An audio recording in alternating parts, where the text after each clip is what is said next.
And welcome, ladies and gentlemen. My name is Max, and I'm going to be joined today with Sandstorm here for the Pringles PUBG Mobile Gamers Cup. It's an absolute pleasure and honor to be here today. We're back for the second week of this insane PUBG Mobile competitive action here in Middle East. I can't wait to jump into our 3 games of Erangel today. It's always a fun time to be joined with Sandstorm to bring you the action. How are you doing, Sandstorm? Welcome. I'm pretty good, and I'm pretty excited. We got 16 fresh teams. Well, I do want to say 16 fresh teams. We do have a returning team from last week, I believe, but we'll get to that later. But I'm very excited to see how well these guys are going to be coming into the first couple of games for the second qualifier of the tournament, because we've already seen the top 4 from the last, I believe, from the last qualifier. A little bit of an update for you guys, just real quick. I believe Clan X were unfortunately disqualified. Let's go over the settings. You know what? Let's go over the standings real quick so we can talk about that. Yeah, let's go over that. These are the standings of last week. So we did have normally 4 teams that were going to be qualified. It was supposed to be Kurd Squad, Nemesis Clan, Clan X, and The Real Deal. But unfortunately, Clan X has been disqualified for like X reasons. So I'm not too sure about that one. So I'm not really going to try and really expand on that. But Clan X has not been qualified. So they did sign up again today. They will be playing and they have a second shot at their victory right now. So they're going to be out. So that means The Real Deal And also the Deadly Shot, they are the 4 teams that qualified and they're going straight to the grand finals. So we're not going to see those 4 teams today. But otherwise, a bunch of these teams and a few others coming out from the qualifiers earlier this week, they will be now playing today in a total of 6 matches, 3 Erangel, 3 Miramar overall. And once again, you have to get those kill points. You have to get all of that for yourself to try and get in that top 4 before the end of this weekend. Yeah, of course. Just to kind of bring you guys back up to speed regarding how you guys can secure as many points for yourself as possible. Going from first place until 8th, you guys will get yourself some placement points. Of course, that juicy chicken dinner getting you that 10 points, and then scaling down from 6 until 1 point, going down to 8th place. And then unfortunately, 9th to 16th get squat. You get nothing. I'm sorry. And of course, each kill will net you 1 point as well. So we said this before, and we're going to keep saying it. Every single qualifier kills matter massively. Because we've seen last week, we've had a game from Kurt's squad who came out on top. They didn't actually get first place. They didn't get the chicken dinner. They got second, but they got 21 kills. And that just catapulted them all the way to first place. And it kept them there. Despite having like 2 or 3 bad games in the second day, they still managed to retain that first place spot and kept themselves and kind of proved themselves that they are the best in that first qualifier. That does always help. So Sandstorm, you know what? We're not going to have a big intro today. We're just going to be jumping right into the action. The players are in the lobby. The playing trajectory will be on our screens in the next few seconds. So we're going to be checking that out. But real quick, before we do so, here are all the teams for you beautiful people at home. You have Demons, Game of Thrones, Snipers, a lot of big teams. Divine Vendetta, which is a team and an esport organization that I've been knowing in the environment of Vainglory for a really, really long period of time. I know they've got a really good organization backing them up, so that's going to be, once again, good luck to them. And you got Clan X, once again, they got 3rd position last weekend, and they are facing up against all of these teams once again. But anyways, enough chit-chat from us. Sandstorm and myself will be jumping into Erangel for game number 1 of week 2 of the Pringles PUBG Mobile Gamers Cup. Let's get right into it. Yeah. I do want to talk a little bit actually about Clan X going into the first game of today, because when it came to their performance in the first, let's say, 3 games, like the Erangel games that we've had in the first qualifier, they didn't really have the best of performances. In the first game, they only had like 3 or 4 points, I believe. Second game, they came in, they were doing pretty well. I think they got themselves a total of 11. So they were slowly getting themselves up there. And then coming into day 2, when we started jumping into Miramar, these guys jumped from 11 to like 39 points in 1 game. So you can see the difference in skill when it comes to Erangel and Miramar. I want to see if this, I guess, week they've had, did they practice a lot? Are they going to be coming in with a different strategy? Are they going to be coming out swinging a lot harder than last time? Or are they still going to try and turtle in the first few games and then try and go ham in the second day? We'll find out as we're jumping into the first game right now. Yeah, so you're going to see this trajectory very south, a little bit to the west side, towards the likes of Hospital and George Pole, so military base. No team's actually going for military base, mainly going to be going over to Novo. We saw last weekend on our 3 Erangel games, so many teams got wiped out early game on Novo, so that might be a place where, you know, Middle East is just very fond of. So that's going to be interesting to see where this one comes on through. You're going to see Demons then, team number 1. They're going to be pretty central. No teams around them, easy looting phase. They have cast 2. Really can't ask for a better early game stage. Just having chill, 1 compound for yourself. Really good way to scout. We can see actually all teams are kind of in a very nice line. And actually I'm surprised that the likes of Gatka and Quarry are not really overwhelmed too much. You would see that normally in mainly competitive PUBG on PC, these areas are always very fond of by the players. But this time around, just no one really interested in that area. And this is a great first circle. Very central, very by the book kind of gameplay. All this training that these teams have been going through in the past few months, this is what it's going to pay off for, because this is a circle that you always play up against. Yeah, exactly. And I do want to talk a little bit about the fact that, again, you talked before about the fact that Gatka, there's no one there. Yasnaya, there's no one there. Milta Power, none of those locations have any single squads dropping in. Meanwhile, the likes of Primorsk, I think it has 2 squads right now. You got team number 16, Arab Champions, going up against the Foxes to see who will retain control of this southern side of the island. But other than that, they don't really have that much space between them and the circle. As you said, it's pretty central, so they should have a lot of time. And honestly, good luck to you trying to pronounce the name of a couple of members on Team 10, Team Art. Otherwise, I can just not try. You know, I'll just let you do that. That's your job to help me out, translate a little bit. Yeah, I got you, man. We got Yusef. Hey, you know what? We got Yusef on Campeon F. He's back, baby. Woohoo! Doing that one. Like, he got 3 squad wipeouts on his own. I think he was on the first and second game. He did absolutely outstanding performances. So this is definitely one of your lockout players As you see, Alatabai, he does have that DP, great weapon in this kind of area. He can just spray on through between these containers if they can get a little bit close. And Personal was Team 10, aka Team Art. They're going to get a little bit close. Yusef, though, pretty far. You know, it is Yusef. He likes to be a one-man army. He's always a lonely wolf. But it doesn't matter because it always works out. But if he plays with his team, that's a little bit of his weakness, I think. If he can play and synergize with his team, like, literally, Campeones are going to be one of my top teams if they can just work on that. Yeah. I don't know about Lonely Wolf. Lone Wolf is what I'm used to. Yeah, Lone Wolf, it's the same. It's the same. No, they're the same thing. It's the same direction. Wolf, okay. yeah. Lonely Wolf is just like the more depressing version of it. Hey, don't talk about my personal life, okay? Thank you. Did you feel personally attacked? I'm sorry. A little bit. We'll go back to the. You know that meme where you gotta like tick cases and there's one. I'm in this picture and I don't like it. yeah, exactly. Yeah, that's both of us right now. Feels bad. Oh, be careful though. Team 8. That's gonna be Avengers. They're slowly gonna get close and personal, but there's nothing to avenge in this early game. But be careful, little sneak action in the back of this head. There it is. Comes on through, but he has the M4, great weapon at this range, and he comes out, puts it on his head, gets the knock, gets the flush. One of the first kills of this game will be going over to the side of Team 8 Avengers. It's going to be a great start for them in Novo. Always Novo, you see the most action going on their side. But you can actually see that Team 10 and Team 11, Campeones and Art, they're going up against each other in the sights of George Pole. But though, Team 8, they did lose one of their members, got knocked away. Going to get res. Normally, it should be just fine. But yeah, a little bit of action all on the board. Yeah, it took them a little while to actually start reviving him there. But they finally managed to do it. Now it is going to be Team 8 Avengers controlling Novo. And they're actually the only squad on that island. And I believe Team 16, they're still going for a fight against the Foxes here. Arab champion. We're going to be having a look here as Revenge trying to lay into Durham here. Foxes. Every single time I say like an Arabic name, the Arabic accent comes out a little bit. I say that as Revenge. He's gonna the jump shot. He downs 1. He downs 2, baby. Let's go. Revenge is on fire. Meanwhile, Deto's actually the third one. I think it's Abla who's actually the last person. He's going to get knocked down. GG. That's 4 kills. To the Arab champions. And that's Team Foxes going out in 15th position. Congrats once again to their side. That jump shot, though, was the AKM. That was really surprising. Great work from them. But now back over to the fight we were talking about earlier. There was going to be Team Campeones and also against Art.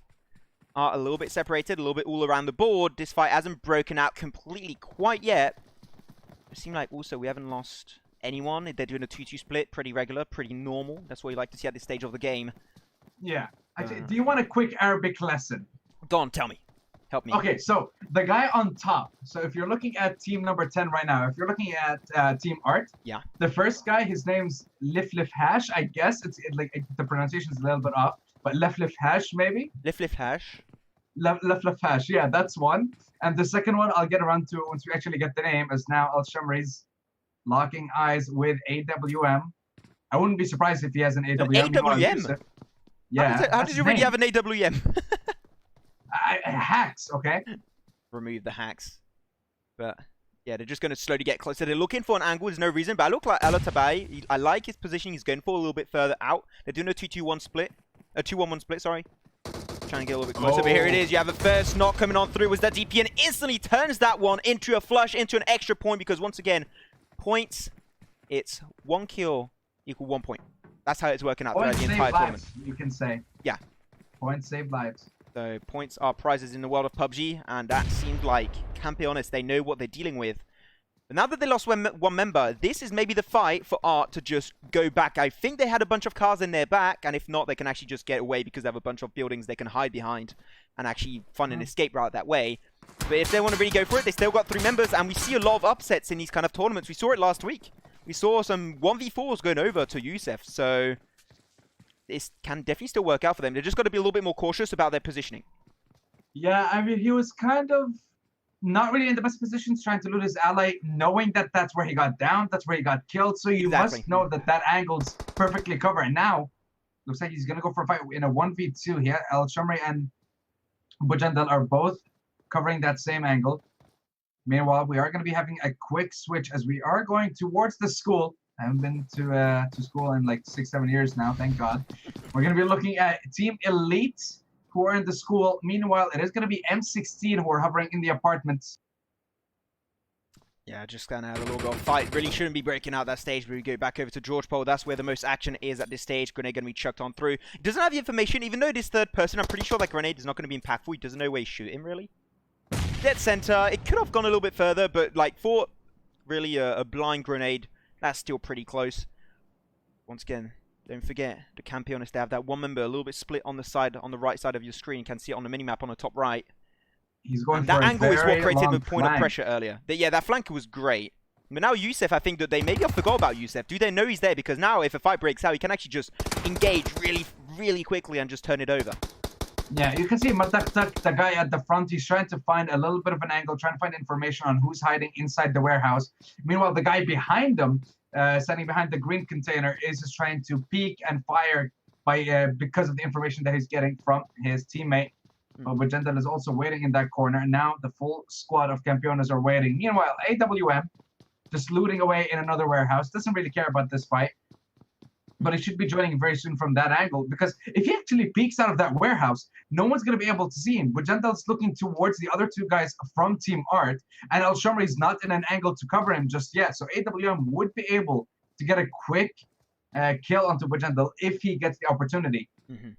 If he gets the opportunity, but I think their reaction time might be on point. But as I said, that was the play that I was expecting Art to do, and they're doing it right now. They're getting to the other containers, getting himself back to safety, and they got a really good escape plan. And they got also the compounds a little bit higher up north of George Pole. I don't know if teams dropped over there. I'd like to see the whole minimap if it's possible, but I'm pretty sure no teams are up there, and if not, it's still a really big area so they can share it up. But it seemed like Youssef and Bojan, they want to try and close up just a little bit, get a little bit close and personal with Team Art. It seemed like they will not let that happen. I think they should be able to escape unscathed. But yeah, oh, they are actually two teams up the northern section of George Pole. So actually, that might be a little bit tricky for them. The best way would be to maybe just go in the river and try and hold the coastline. And then go back to the compound a little bit down the river. Or otherwise, try and find a car if they're lucky enough. But I don't think I saw one spawn behind them, which would be pretty interesting. Yeah. Now, looking at the snipers, if you can see, they're team number 3, just right above Rosa. They might be heading towards that drop. I do like their location. It's, you kind of have a little bit of a high ground. You can kind of have a look towards the likes of Yasnaya from that location and the likes of Severny. I mean, it's north, right? It's always chill. Yeah. CM16, they're going to come back as a full squad over here in apartment. He's going to try still got one member a little bit further back in the distance. This fight, once again, it's just the equivalent of a Cold War. Like, there's always going to be just a battle of knocks, trying to use a little bit the utility of your enemies, their health packs, use maybe a little bit of their armor and helmets, which is your main objective if you can take a few shots at this distance. But though, Youssef comes in with the grenade, and that fight is engaging once again in George Pole. No breaks whatsoever. And really lost a lot of players just in this first game. This is pretty quick early game for Erangel. Yeah, and Al-Shamri is going to take down another member. There it is. That's going to be 2 quick kills going over to the side of Campeones. They just need to find that 4th and last member of Team Art, and it's going to be AWM. They know where he is. They're going to try and run him down. Oh, that rush. Oh, they're not going to give him any breathing room whatsoever here. They're getting the high ground. They're trying to find out that information. They want to know where he is. I love the movement here from Bojan. Look at him. He's just going to surprise him right now.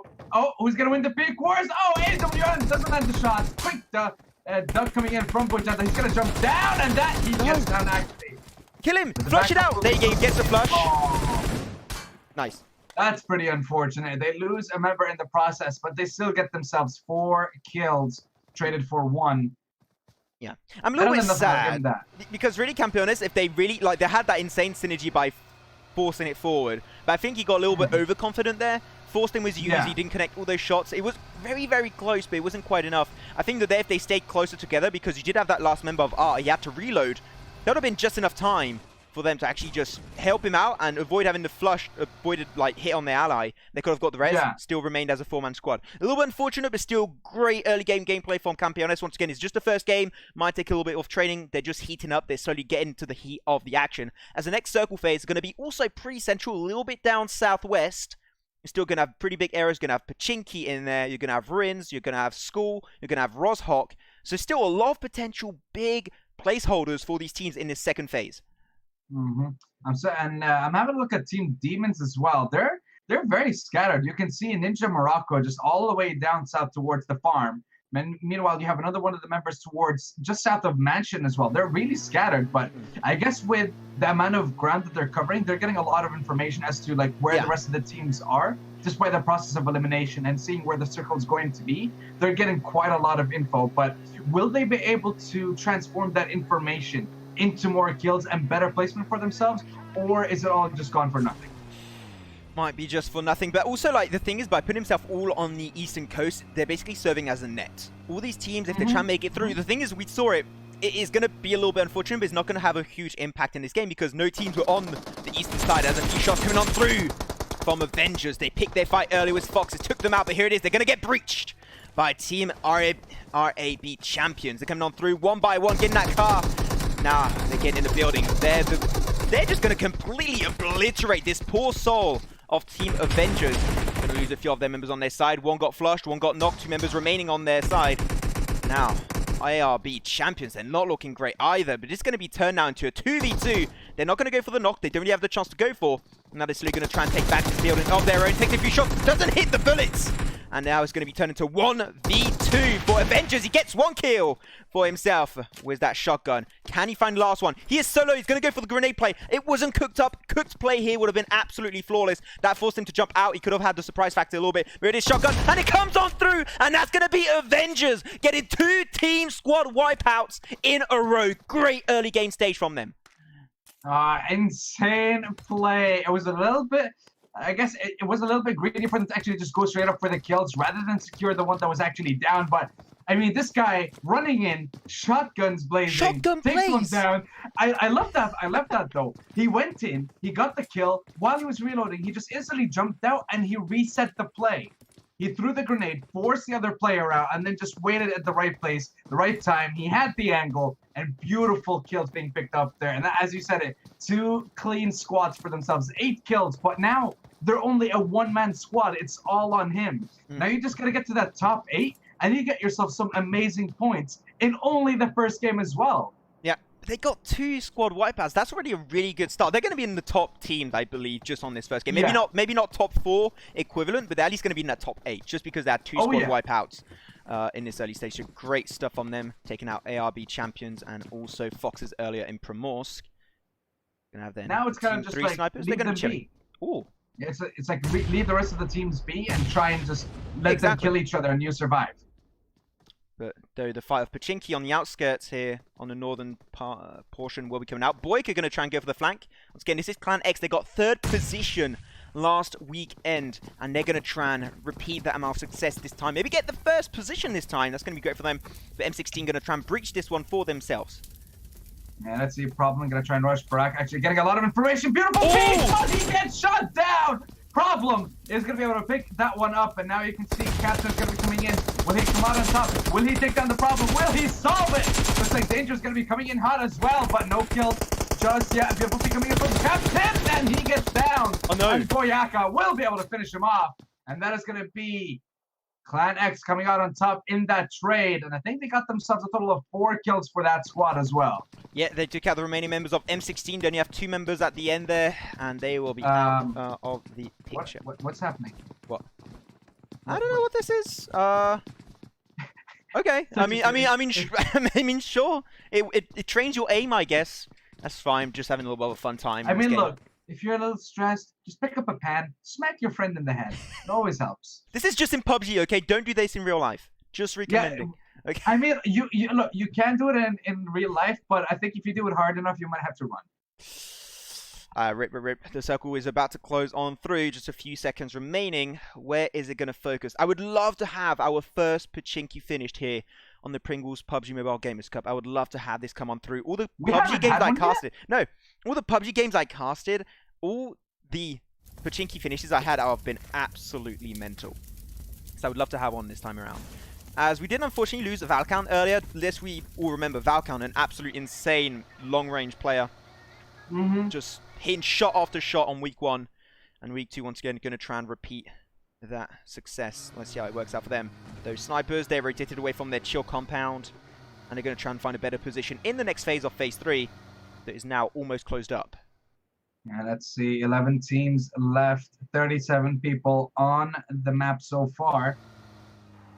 Good move there from the driver. I believe it is Mo Yasser. Because if he just kind of kept on going on that one, the car would have flew, and that wouldn't have been the best landing.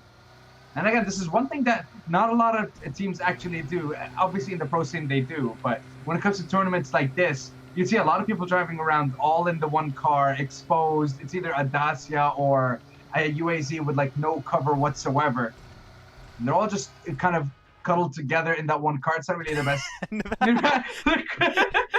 Hey, wait for me! It's fine, it's fine. Yeah, it's fine, it's fine. He calculated that. Meanwhile, Clan X looking to pick up their second squad as Game of Thrones gonna get picked up. That's gonna be one, that's gonna be two kills, I think, so far. They managed to down both of them and secure the kills. Gonna get a little Not bit sure yet. Gonna get a little bit close and personal over there in the distance. They hold their compound. They got the M4. Great weapon that's kind of range. They got one member knocked. They got one also out of the car, so that's not going to be looking great here for Game of Thrones. They do try and get closer. I think that this is a little bit risky. I don't think they should have came back to help. I think that this is not going to be rewarding in any way, shape, or form. Because then the open area, if they want to get to the compound, they have to cross the road. Here, the best way is just let it go. There you go. They find one. Flush instantly on Game of Thrones. Can they turn in anything extra? That is the question. Think they were... Yeah, could they have been going for that drop? And I love this from Boyka. He's just instantly trying to shoot the buggy. Yeah, he's just instantly gonna try and blow it up, not give them any way out. Just gonna get some quick ammo from downstairs. Meanwhile, Magnum is gonna get downed here. Beautiful shots coming in from Barak to hit him from under the car. And I think he's actually standing on a Molotov and he might actually just fall down. Wait, was the kill stolen? It was stolen by Itachi. It was stolen.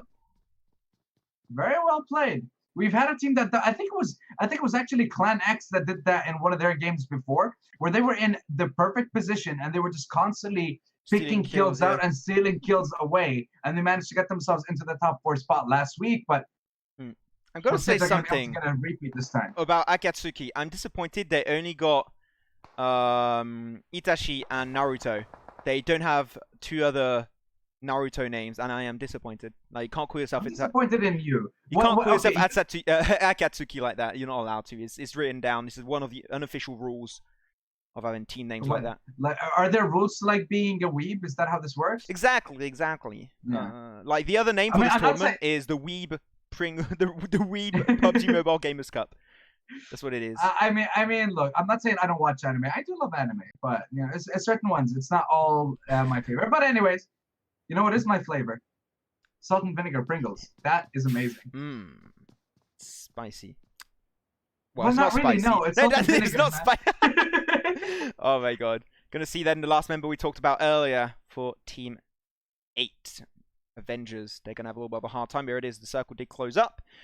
A little tinsy-wincy bit of coastline on their side, but the main team you're gonna be looking at here is gonna be Akatsuki. Really central. We have Pachinki. Pachinki Hills halfway cut off. Pachinki Hills is great to hold on to, but unfortunately pretty sure that the next phase or 2 is not going to be in circle. So that's why these teams are going to see him go for the outskirt of Pachinki Fields, mainly also Potato Hills. That's going to be Potato Hills because of the plateau on top is really, really easy to defend. And I think that especially in third-person view is just a great area to hold at this point in time. We're going to see the circle shift going very high up north between the likes of School and Pachinki, but Pachinki Fields is still going to be in circle. And that's where, once again, Akatsuki, they're going to have a lot of potential in this game. Yeah, exactly. And meanwhile, Clan X, they're going to be coming right behind team number 3, which are the snipers. If they're going to be moving... Oh, no, my bad. It's actually team number 13, Mercenaries. They're going to be the ones coming out from behind the snipers towards the circle. Meanwhile, I still don't know how Game of Thrones Ahmed is still alive. He has 3 people from Clan X just waiting for him, begging him to make a move. And I don't think he actually has any smokes or anything to help him get out of there safely. Potato Hills Autobots roll out. Demons, they're going to be coming out on top there. Might be fighting between the likes of themselves. Also, Team 14, Kurt Up and Divine Vendetta. But Divine Vendetta, they are clapping cheeks left, right, and center, securing their first kill here on Invader. But they're slowly going to be lurked on top. And they find another shot. They are now still 3 members. 1 member knocked on their side. But here it is. He goes for the flank. Different angles going their way. And that's going to be Divine Vendetta off to a really, really good start. Can they find the res on top of Don? We'll have to wait and see. But here it is. The hardest part is done. They still have one member you can see of Curd Up in the back. On your screen, you can actually see it there. He's going to try and take a car and try and escape to try and give his team a chance to get more positioning or kill points all around. We're still up to 11 teams, but here it is. Akatsuki going to have one member knocked away by Campeones. Yusef, once again, the man of the hour, going to be trying to lead the offensive on Pachinki Fields. Yeah, he says, you might be Naruto, but I am Yusef. What you got? Managed to get one down, but I don't think they're going to be able to get the kill just yet. I'm not even going to try and pronounce that name. I have no idea where to even start with that one. I'm just going to leave it be. Naruto manages to get revived, though. Oh, wait. Are Naruto and Itachi... Like, they're from the same... It's a very silly question, but Naruto and Itachi, they're both in the same anime, right? At least. Yes, they are. Yes, they are. Okay. That's what I said earlier. I don't watch... Yeah, I don't watch Naruto. Okay, I thought... I'm sorry. Disappointing. You're not a true weeb. But there you go. But yeah, as I said, it had to rotate away. They didn't really want to stay in Pachinki at that stage. They had to make it through the fields early on just to not be pressured by that circle rotation and shift. Now, most of our teams are going to be now in the northern next phase.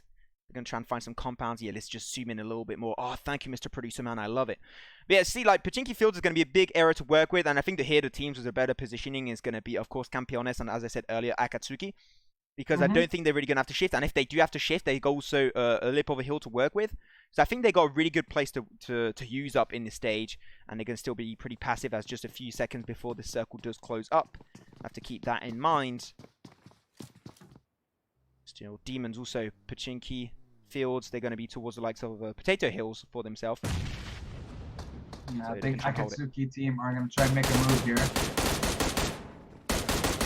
Meanwhile, Itachi just taking a few pop shots here, trying to see if he can actually connect any of them. I think he managed to land a few, but not enough to actually get a knockdown. Meanwhile, Team Elite are just driving right at the corner here, right on the very edge of the circle.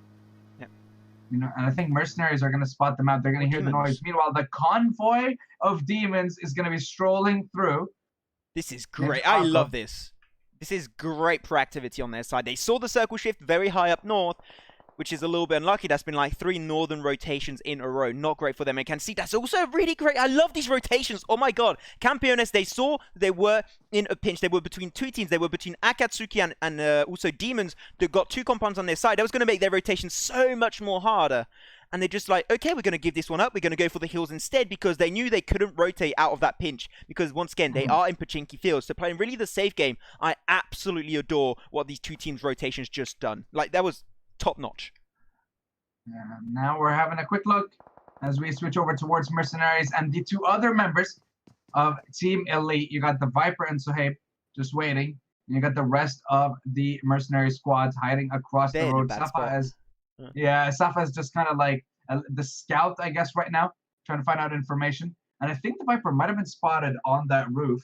Not really the best of places to kind of stand up. You always want to crouch or just kind of lie down on the ground. I mean, the thing is also they're not in the road. They're not in the circle, and they got across the road next phase. So they are a team that's sort of not in a great spot whatsoever. Divine Vendetta and also Campeones, they're getting really close quartered here towards the northwest section of Potato Hills. They are going to try and fight for that inner circle section for themselves. As Alotaibi, he got knocked away. Can they find the res on both sides? It was a knock for knock on both sides. So eye for eye, knock for knock. Can they converge? If he had a grenade right now, Yusef, it would be absolutely mental. But he doesn't have one, unfortunately, I believe. So that's going to be a little bit unlucky. But look at that. Don, that's a great rotation towards the lower part of the mountain here. A few shots coming on the side. Going to try and clap back as strong as possible. But Boyka is going to be the last member remaining. And as I say that, cast a curse. He's going to be shut down with the AUG. And that's going to be Divine Vendetta coming out on top. And also finding the red. So still as a 4-man squad. But the fight is happening a little bit lower down. And Elite is trying to join the fight. Where there's also the fight ongoing of Mercenaries. And also Akatsuki. Oh! Oh my god. There's so many teams. What's going on? Team 8 out. Oh no, Avengers! Oh. Avengers, the team who had 8 kills. I was just about to talk about the fact that he was hiding around the edge of the circle, not wanting to fight, and then he just drives into 2 squads on the top of this hill and just gets obliterated. I'm not sure if he actually placed 8th or 9th. We'll find out later if he actually managed to place in the top 8 and got the team an extra point, or if he just got 9th place and no extra points there. But we're still having a look here at team number 6, Divine Vendetta and Campeones. The fight for the top of this hill. Looks like it is going in favor of snipers and Campeones as well. Everyone's getting kills here. Alligator as well. Going to be jumping into the fray here for the side of Divine Vendetta to get himself a few knockdowns. Yusuf picking up a kill here onto Ninja Morocco. Yeah, just getting a little bit scary there. Demons, they're doing a rotation at the exact right time. They did have one knock. It was Snake that got taken down. Can he get res? We'll have to wait and see. But Yusuf, always as a lone wolf. I said it right this time. Lone wolf. You're going to have to trample over caution. But it seemed like the battle of this compound was actually taken over by snipers. Great rotations overall. But now, how's this one going to be working out? Going to try and smoke it up. Does find the res. They're going to be up to now 3 more members. And no team is in circle right now, which is very scary. But Yusuf, I think, now is the only one that's snaked in the circle. And he's not going to pick any fights because he's the last member on his side. He's got to try and take time as much as possible. With Demons, they're going to try and pull the offensive on top of Divine Vendetta, finding 2 knocks for 1. That's a great trade-off on their side. Now it's going to be Snake or Maza. They're going to be the last members remaining. A car move at this stage of the game. This is not recommended. What are you doing? I don't like this at all. He just let them. Yes, but this is very, very scary. And I don't think it's going to be very rewarding. But here you go. Another fight of Akatsuki. They're going to be coming out. They do find that fight in the compound. But now Divine Vendetta, their last member, will be taken out. Divine Vendetta eliminated in 6th position. We're now down to the top 5, Sandstorm. Now let's see who are going to be the top 4 as Maza going to try. He's on top. He's exposed. And he's dead. Now we're down quickly. Actually, 3 teams left. You got team number 11, Campeones. They're inches away as Yusuf, the last member for the team with 6 kills so far. Meanwhile, Muhannad for the snipers alongside the rest of the squad. They're only missing Mo Yasser so far. So you got 3v1v4, I believe, at this point. Yeah, that was great. But as you said, we're down to now 3 teams. Going to get a little bit closer, but the team that has the best potential here, of course, is going to be the team that is in circle, and that's going to be the snipers. They have a really good building to kind of defend with. But the problem with this building was the under-terrain buildings. And I always say this when I talk about this kind of area. Even though it's really easy to defend, you're also very predictable because they 100% know where you're going to try and peek out from. So that's where these teams can try and steal this one away. But here it is. Some DP shots coming out from Akatsuki Matrix. Now he's going to try and create that man advantage for themselves. Can they find the res? They should be able to because they're not getting pressured by this circle that's going to be closing in just about 20 seconds for phase 7. And they will find the res, but Yusuf still has the last man standing. But they're going to go for a really good rotation here. But 3 members in 1 car. They almost got one lasered instantly, but now here it is. They find one on their side on the snipers. And that's going to be Yusuf just going to be sneaky peeky like in the background of this fight. Yeah, sneaky so as hell. Yeah, but he's picking up kills. You can't even see his health bar. Wait. Yeah, he has no health bar. And now you can see Naruto going to pick up one of the kills. Muhannad finally actually able to heal himself. And now it is going to be Yusuf who's exposed. He has 7 kills for the team. I don't think that tree is going to be able to give you any cover. He's going to be out of the storm here. He's going to be taking quite a lot of damage, but still. Now it is a 1v4 as Yusuf is down. Muhannad going to try and see if he can actually come on top for the snipers. He gets rushed. He will take him down, though. No. Will he be able to secure the kill? Will he secure the kill onto Naruto? He has to trade it. He's going to be able to. Go for the point if you can, but the car, explodes, and there you go. The car explosion will be and seal the deal. Game number 1 going over to Akatsuki. I gotta say, these rotations, all these teams are so deserving. These rotations have been absolutely top tier, and this is just game number 1. I have a lot of expectations from all of these teams for the next 5 games total on both Erangel and Miramar. That was a great first game and a great way to start off the weekend. Yeah, I do have to say it was an incredible performance from these guys. We were watching them all the way back when they were just north of, Pachinki. They were just north of Pachinki in the farmhouses, and they just held their ground against Campeones as well. So I'm kind of surprised that Campeones, especially Yusuf, actually managed to make it all the way till that final circle. But very well played to these guys, and I have to commend Yusuf as well for trying to steal those kills away in those final moments. Like he knew it was going to be incredibly difficult for him to come out on top in the end. It was going to be impossible for him to win 1v4. So he just decided, you know what? I'm going to get a total of 7 kills for my team. I'm going to steal as many kills away as possible. And he managed to get 3rd place as well. So that's going to be 5 points as well for the placement. And definitely a much better start for Campeones than last week. So they're definitely coming in a lot stronger this time around. Yeah, I'm really, really happy with this game. Once again, if you did miss out the action just barely, just on your stream, already welcome. And Akatsuki did confirm their first chicken dinner. Chicken dinners are worth 10 points overall, so that's a great performance from them. And once again, their synergy has been absolutely top-notch, so they are really deserving. So I've got to ask you real quick, what is your favorite team on this first match, and why? Do you have a specific reason why? I do want to say Clan X, but I was gonna try and pick them from the start, but they didn't. I guess the rotations could have been a little bit better, but for this time, I think I'm gonna stay with Campeones because it goes all the way back to when they were in Georgia Pool. They had a few rotations going to be coming in. You had Yusuf in a great position. He was silent. He wasn't moving. He was just waiting for someone to make a move. And when I'm not sure who the squad was that they were trying to fight at the time.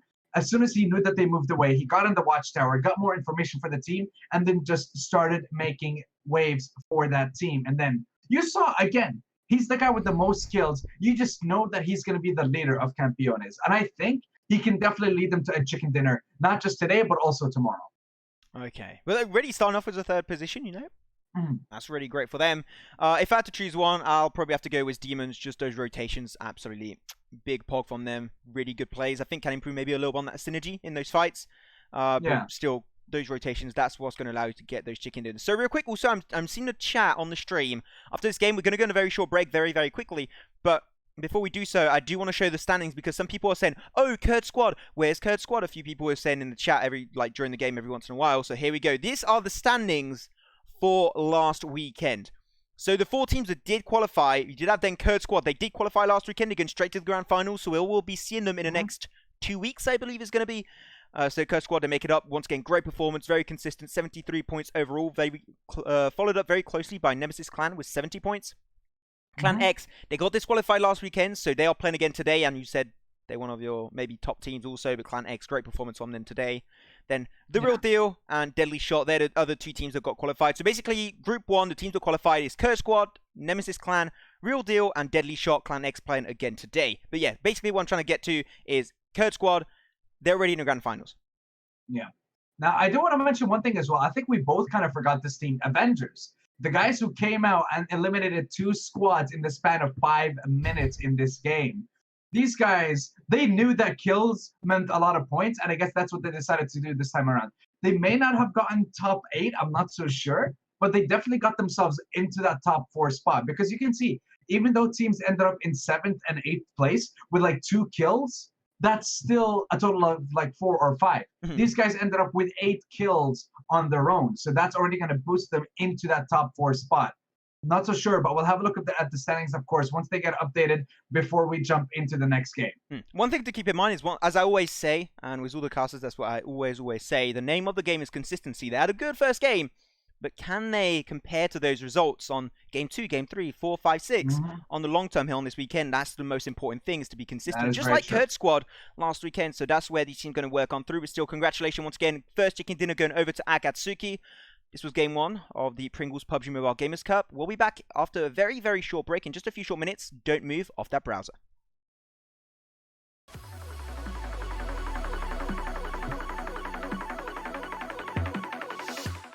Begin.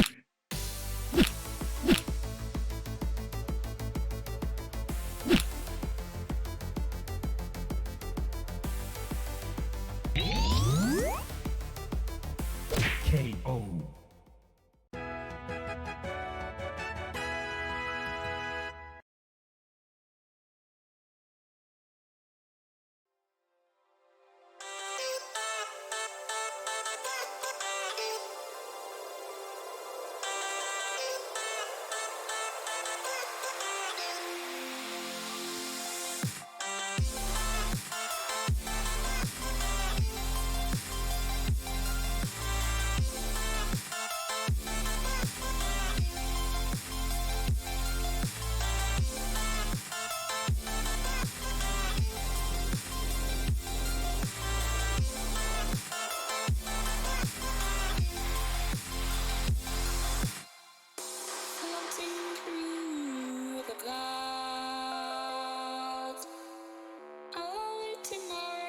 From beneath the sand, this can take me close, seems so far away. Across this universe,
one, she's so far away.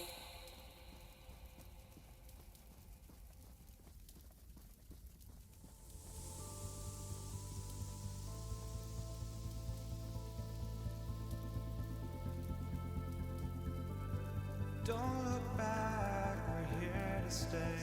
A life we knew would come one day. And this is it, the borderline to where the future leaves us behind. The fire will burn and never die. Looking through the eyes of a brand new life. And so just find me, just find me. Sparks will fly if we scream no. This is not how we're gonna go. We are the ones who will never let go. Just watch us run to where no one knows. We'll never grow.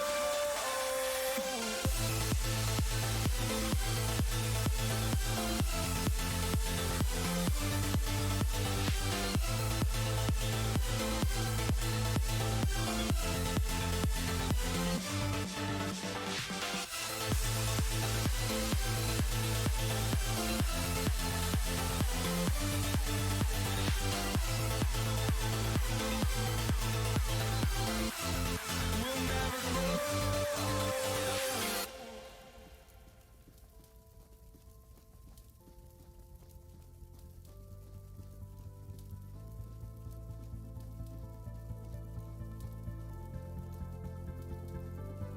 Don't look back, we're here to stay. A life we knew would come one day. And this is it, the borderline to where the future leaves us behind. The fire will burn and never die. Looking through the eyes of a brand new life. And so just find me, just find me. Sparks will fly if we scream no. This is not how we're gonna go. We are the ones who will never let go. Just watch us run to where no one knows. We'll never grow.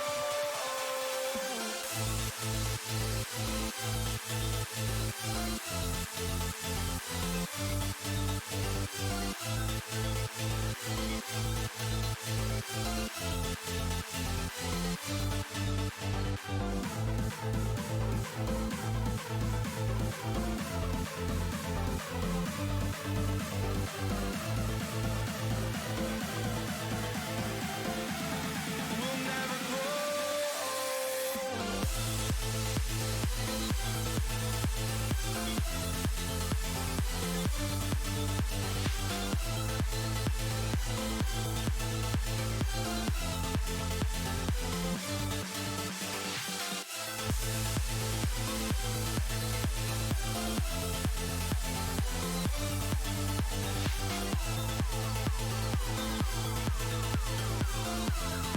We'll never grow.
Hello and welcome your faces back, ladies and gentlemen. Once again, this is the Pringles PUBG Mobile Gamers Cup. I'm your host, Maxman, as always with Sandstorm on my side.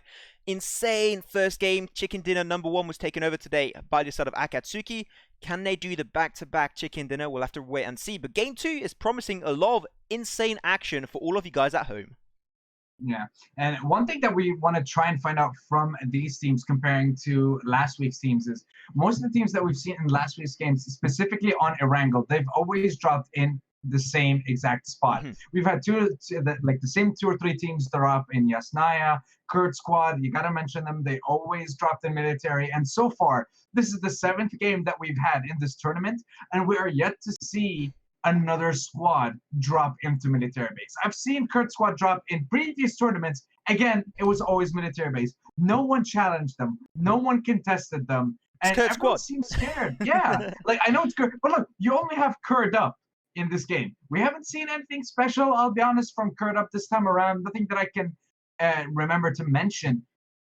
But I do want to see a lot more action going towards that military base. I know that most of the circles that we've seen so far, they haven't been near the military base as well. They've always been on the main island.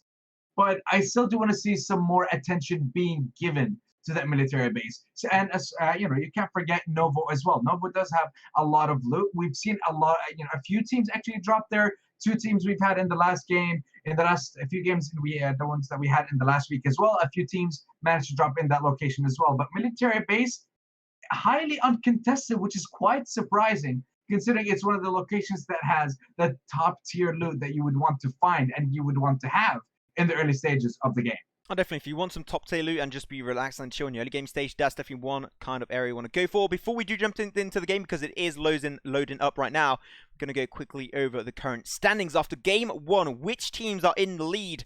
Of course, after that chicken dinner, Akatsuki, they got the 10 points off that chicken dinner and an extra 8 kill points because they got so many squad wipeouts at the very late game. Then the Snipers, second position was 12. Same for Campeones. No big surprise, Campeones is 12 points. Then you got 3 teams with 8 points. And no big surprise right here, we see Avengers here in this top 8. They are in 6th position overall there. And it was highly deserved. They moved over from Primorsk, went towards Pochinki, got 2 squad wipeouts on their way over there.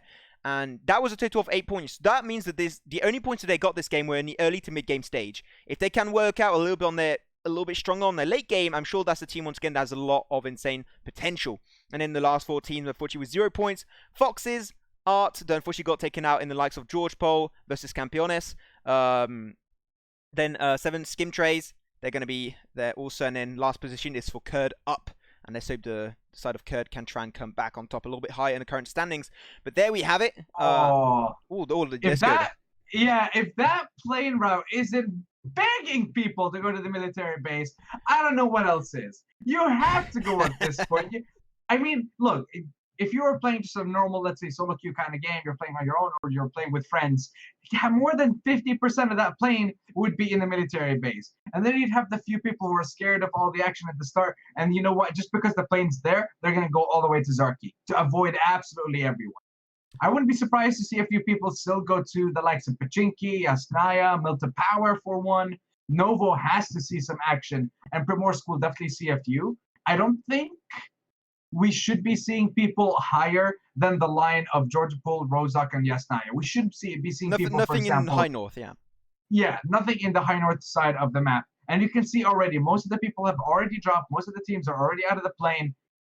And you can see that all of them are actually jumping towards the northern side. They're avoiding the military base. Meanwhile, I think there's either 3 or 4 squads that have actually dropped towards Novo. And again, military base gets nothing. No attention whatsoever. No love in Middle East for the side of a military base. Feels bad, man. I am in this picture and I do not like it. Yeah, it's a little bit sad, military base, because they have so many teams in Novo they can easily even out. But it seems like they're just, this time around, not going to really get interested with that area. Let's see. As you said, like, no teams should make it over the Northern River. So a lot of maybe early game action should be breaking out, especially in Novo. You mentioned it. Like, you can see that here I can see 3 teams. I don't know if there's a 4th team a little bit down, like lower down south. Yeah, it's team number 9. Yeah. There's team number 9 on top. Okay. We'll have to try and keep that in mind. Oh yeah, they are there. I can see them right now. All right, so I think this is the same drop that no, Campeones dropped in George Pool last time around. And I believe it was also Avengers who also dropped in the location towards the north, I believe, when they started coming down the mountains towards the circle. But now we're going to be seeing these three teams contest over control of Novo. Let's see where these guys are going to be going. Let's not forget Avengers last game, 2 squad wipeouts in the early game stage. They only remained with 1 member at the end. They still got pretty high in the late game stage, but unfortunately didn't make it any further. Didn't get in that top 8 to get those positioning points, because once again, if you are underneath ace position, so that's from 9th to 16th position altogether, you get a big fat bubble. You get no points whatsoever for your side. But still, 8 positioning points. That puts them in a really, really good standings here in the top 8 in the first game of the day here of week 2 of the Pringles PUBG Mobile Gamers Cup. M16, their team had decent performance last game. Unfortunately, they lost 2 members really early, so they remained as a 2-man squad. So this time, if they can work on that synergy, play a little bit more close quarter, that will be definitely good on their side. But here it is, though. 16 ARB champions. They love breaching those compounds. They failed game number 1. Can it work out this time around? A 1-for-1 trade out overall. Abuma is going to try and get close quarter. A little bit of bolt action coming on through, and there you have it. 2 knocks going to be spread on Game of Thrones. Not looking great, unfortunately, at the start of this second game today. Then one of their members going to try and come back from the backside. Not going to be working out at all whatsoever. And now I think it's going to be turned into a 1v1. This is going to be a 1v1, and there you have it. That's going to be game over for ARB champions in the exact same manner as game 1. And they're always one of the last position teams. But in the back at it, look at it. Team 10 Campeones going to be stealing that one away. That is bittersweet for this side of Game of Thrones. Yeah, oh no. Team Art actually are the ones to come in and steal those kills away. But like, here's my question. 3 people were downed, right? And then Team Art came in. They killed the last member alive. Do they get only the 1 kill, and does the other team get the 3 kills? Whoever knocks, if it's a bleed out, if you die because you actually kill someone and the entire team is squad wiped out, the kills go over to the person who knocked them. Unless you actually put damage on top of them. So what would have been interesting there for Team 10 is actually to get the knocks, then get the kill. But at that point, you don't have the information on how many teams are remaining, so you're going to take the kill. Most of the time, that's what you're aiming for. So they managed to come in. Yeah, and again, I think it's actually pretty damn similar to the first game that we've had. Yep. Okay, and look at this. Team number 14, curd up all the way in the north in Severny. They have a nice entry point. How is this actually possible? Yeah. I mean, look, they have really great position because only the top half of Severny is outside of the circle. And again, first circle, not a lot of damage. You still have so much time. And you have that entire city to loot for yourself as well. So they're having the time of their lives up there. Meanwhile, you look at Team 6 as well. Divine Vendetta, they have all of Rozok towards themselves. You got Team 12 and Team number 3. You got 7 Skim Trace and the Snipers taking care of Georgia Pool. Meanwhile, Team 5 all the way in Primorsk towards the southwest. Let's see how these guys are going to be approaching in this game. As now we're just having a look towards Clan X and the Foxes in Pachinki, if I'm not mistaken. Exactly. Yeah, we're in Pachinki last time because around. Where else would you drop? Yeah, exactly. But like Clan X, they won their last fight actually here in Pachinki on the very side between Pachinki and Pachinki Fields. The outskirts. So they did lose Valkan really early, game 1, unfortunately. So Valkan once again one of their top players. If you can keep him online for the mid to late game section, that's going to be a huge win on your side. As slowly going to get close quarter. This fight will be a little bit tricky because you have a road cutting off these two teams. So you go over another fight here. Team 4 Akatsuki. Once again, they got the first chicken dinner of the day. We'll have to wait and see if they can do a back-to-back performance. As though, Demons, they're getting really close here with their car. Many members in one car, but they get out. They get to the safety of that building. And now we might have a fight breaking on through versus Akatsuki and Demons, as they're slowly going to be lurking on top of each other here, Sandstorm. Yeah, let's see. We saw a great rush coming in from the side of Demons in the first game. These guys were insanely aggressive. Now you can see this is exactly what's going to happen. Meanwhile, I think it's actually another team that's engaging. No, it is actually a DS Alligator. He was able to actually knock down one of the members. Meanwhile, it is going to be Aka who's going to be coming in here with that M4. Not taking out anyone just yet, but it is going to be Naruto. He gets sprayed down, but Ninja Morocco takes down Matrix. Alligator's on the ground, and he's dead as well. Meanwhile, you can see attaching towards the right side of the compound here, trying to find out as much information as he can. I think he might actually go for the rush onto Ninja Morocco. Make sure that they get that point, and now that's going to be the squad eliminated. And Akatsuki team once more starting off with 3 quick kills and a great start, but they did suffer a Matrix. But did Demons just get 100% eliminated there? Yes. I'm not. They done dead. They done dead. I'm not sure because that was a knock at the end that got turned into a kill. So didn't we? We'll I'd, have a I'd look- love we'll to. have a look at I'd the love map. to see the minimap because I think they Wait, might still have one they're member. alive. Yeah. No, they have one. Yeah, they have one member alive because if you remember at the start, we saw two teams fighting in Milta Power. One team was down, and you had one team with three Yeah. members left alive, and Team Art came in and stole the kill. So that's two teams already down. So yeah, I think Demons still have one player left to go. But Yeah, because I was like, we're that's the like because there was a knock. Oh, Yeah. the fight breaking on through. Once again, is going to be in Pachinki. Foxes, that last game, they were not one of the first teams to get eliminated last game. And then we go over to Novo. This is going to be an interesting fight. Unfortunately, when you get knocked on the high section up there on that building, you're pretty sure Rez is not going to be coming on through unless they squad wipe the entirety of Avengers. Trying to come out with the DP. Alotaiba. I think Alotaiba is going to try and go for the... Okay, he's scaring me. I thought he was going up there. Don't go for it. This is not worth it. The best thing would be to have one of that member just go down. Die. Yeah, he jumped down and... Oh, he survives! He actually survives that drop. How the hell did he survive that? But now they can get the res. But I mean, look, he wasn't on the highest level. So that's a good thing. But still, it's pretty damn surprising that he survived. Meanwhile, Bojendo's all the way on the right side of Nova, as you guys can see. We are going to be going for a quick look towards team number 15, Clan X, alongside the Foxes. Still fighting for that control over Pachinki. Meanwhile, the drop is going to be somewhere coming in here. I believe it might actually be just north of Pachinki because it does sound pretty damn close. And I want to see if anyone's going to be going for it. It's actually pretty down south on the road. Yeah, look, there he is, Demons. Maza. Yeah, why is he there? He just left because they engaged as a four-man team, but when he saw that his team was in a really bad situation, he took the car and left. Which, you know, you can feel like he should have stayed with his team, but when you think about it, they're still alive, they're still in the game, and that's what you're looking for. So, still got that last member. That might be just what they need to try maybe, you know, get into the late game stage, maybe get positioning points, maybe steal a few points away, and maybe even take a chicken dinner. You never know, it could definitely happen, but you talked about it earlier. Kurd up, very high up north in Severny, might have to try and rotate at some point, but they just got so much room to work with. They're not under any kind of pressure at this stage, at least in Phase 1. Phase 2 also should be pretty relaxed, unless it's very, very down south. But even then, they got so much room, especially on the eastern side, to rotate and have one of the easiest rotations in this game. Because note, like, that's the thing. Normally in PUBG, both PUBG Mobile and PUBG PC, competitively speaking, your teams drop as split as humanly possible. But here, it seemed like you always have a clump of teams getting together. And that is something that these teams should be working on and trying to find dropping locations that are not that common.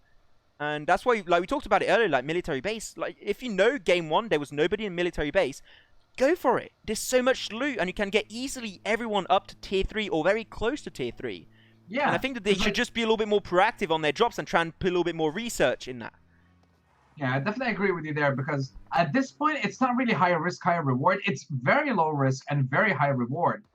So I don't see why these teams wouldn't be going for it, but we'll find out. We still have another game on our hands. As captain from Clan X, I think, was able to down one of the members from Fox. Yeah. Although, look at his positioning as well. He's going for a very long flank. They're going to be coming from behind the row of houses. Meanwhile, the rest of Clan X, I think they're waiting for the signal. They're waiting for captain to draw some attention, and then all three of them are just going to rush them as quickly as possible. Might be coming out. So the other fight back to Novo. Not too sure how it is on their side. I think he'd maybe just be the last member. Grenade does connect, does a little bit of chip damage. No, they do have another member over there in the distance. Going to be Youssef and Alotaiba. They're very split here. And Bojan might be going out. But both teams here, I think a little bit of lack of positioning. Though a little bit of spray action here with the Scar. Unfortunately, a little bit too far. None of the bullets do connect. And he does get a little bit punished for that trade-off. But now that they have information that they have members over there, they know they have the upper hand, like the upper hand in terms of manpower. Why not just take it? But here, Captain, you talked about it earlier, did have the flank. And as I say that, here it is. Avengers securing that knock and instantly flushing out Bojan of Campeones. Of course, because his positioning not working out at all. That's going to be their first kill in this game on the side of Novo.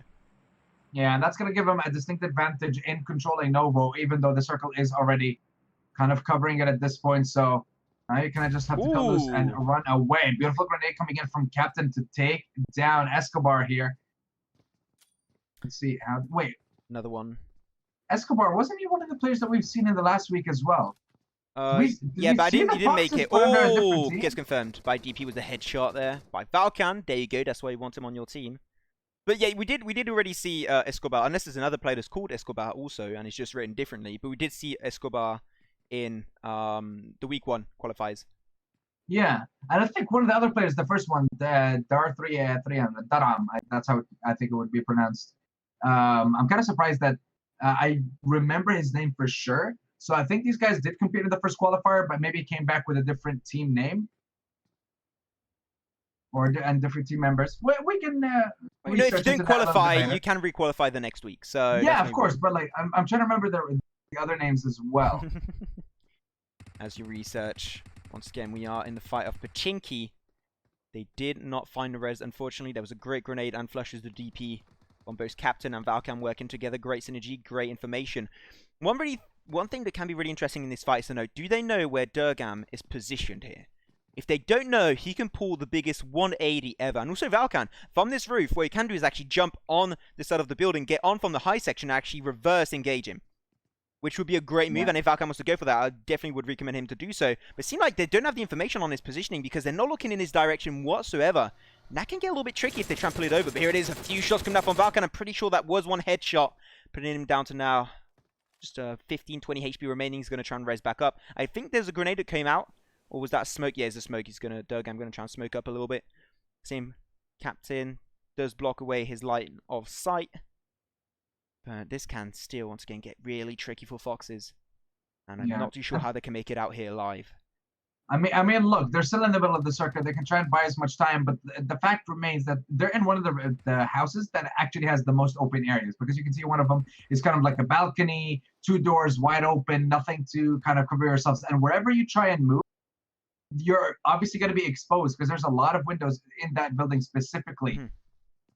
And I guess what they're trying to do right now is just try and put out as much smoke as possible. But the problem is they're separated from Durgam. So it's either that they cut ties and run away and lose another member. And again, that's if the side of mercenaries or rather Clanex actually know that Durgam is hiding there. So we did have last game. The phase 2 circle is also pretty central. Here we're going to be shifting a little bit more towards the northern west, mainly the west side here is going to be under control. So all these compounds are going to be really good for these teams to hold on through. Snipers, they're going to have to rotate. Same for Team 12. Skim trays, they're going to have to try and rotate through the mountainside. Still got a lot of room to work with towards the side of Gaka. But here it is. Toffee comes on through, secures the kill on top of Durgam. And he should be able to find a res. Now it's going to be turned into now 4v2 on their side. They're going to try and find the res on top of Boyka. Going to try and spray a little bit with the UMP. Trying to buy a little bit of time for his team to find that res. But they are still now even more in trouble because they lost that one member. I think he did give his position away for some reason. Yeah. I think at that point it was their chance to kind of try and run away. But look at Captain, beautiful maneuvering coming in here. So you got people in the front, you got people in the back. In the front, you got the road. You barely have any cover on the left and right side of your building as well. So right now they're just being pincered. They're being attacked on multiple fronts. There's nowhere for them to run. There's no place for them to hide. They already know where you are. So at this point, the only way you make it out alive is if you come out swinging. That's going to be the best shot. Though in the distance, we saw the third man party team. Oh, are they going to be coming in here again? Yeah, exactly. Are they going to third party another fight? And steal kills again? No, they're going to go for Pachinki. Wait, where? Oh, I thought they were going to go for Pachinki Cathedral or Church. Yeah, Church. Do you remember what this guy's name is? Who? What? The one of the Arabic guys. I gave you one of the names. I forgot. Schlib. I don't know. Schlib. Isn't that it? Not even close. Oh, damn Left it. hash. Or left hash. Okay, yeah, I'm not going to remember that. Yeah. Sorry. Yeah, to you it's just squiggles, isn't it? Exactly. I don't quite get it, but it's fine. But look at that, so many teams dead center. Maybe could spread over a little bit more. Yeah, Maz is still alive for Demons. But he's very close to the Avengers as well. Yeah, but he's got he's on the eastern side. There's not many teams. You got M16, also Campeones. They're going to rotate through. You should be safe. Actually, here's a question for you. Yeah. If you were the last member alive in your team, and you wanted to try and get some placement, would you be in a vehicle hovering around the very edges of the circle, or would you try and go dead center and hide? and I wish would play. and hope that the circle lands on. I would play edge of circle because you can also outmaneuver some teams that are trying to rotate, and you can try and get kills. And because your chances of getting in the top 8 or getting high position rewarding is going to be very low. So you're better off trying to play as aggressive as you can and try and outplay teams by being sneaky on your positioning. So edge of circle is always going to be a good thing. But not the edge of circle of the current phase. That's of the next phase. For example, you see the next phase showing up, you got to go on the edge of that circle right away to be able to try and stop rotations and flush out kills. But if you get knocks, you got to turn them right away knocks. But here it is, come on through the fight of, they're going to try and breach a compound from Team 9, M16. They get a first knock and kill, but there, here it is, the few last members going to be coming on through. Can they join the fray? Can they make it work out? Game over. He's going to be on the lone building on his own. There he's going to be joined up. M16 going to be losing Toxic in the process. And that's not going to be looking great for them. Here it is, the last member on their side. He's on the high section, and they're all going to be completely spraying this one on through. They got 2 knocks on their side. Can he find a third one for himself? M16, the man of the hour. But that will not be quite enough, and that's going to be M16 eliminated in now 14th position. But that was so close. He got 2 knocks. A third knock would have been just enough for him to turn this fight on its head. Yeah, very, very close, yet so far for this guy. But I mean, fair enough that he managed to get a few knockdowns, but the fact that he had to reload at the worst time possible, that just made it that much more difficult for him to try and come out on top. But we've only seen one man, one myth, one legend come out on top in those kind of trades, or trades rather. That man is Yusuf.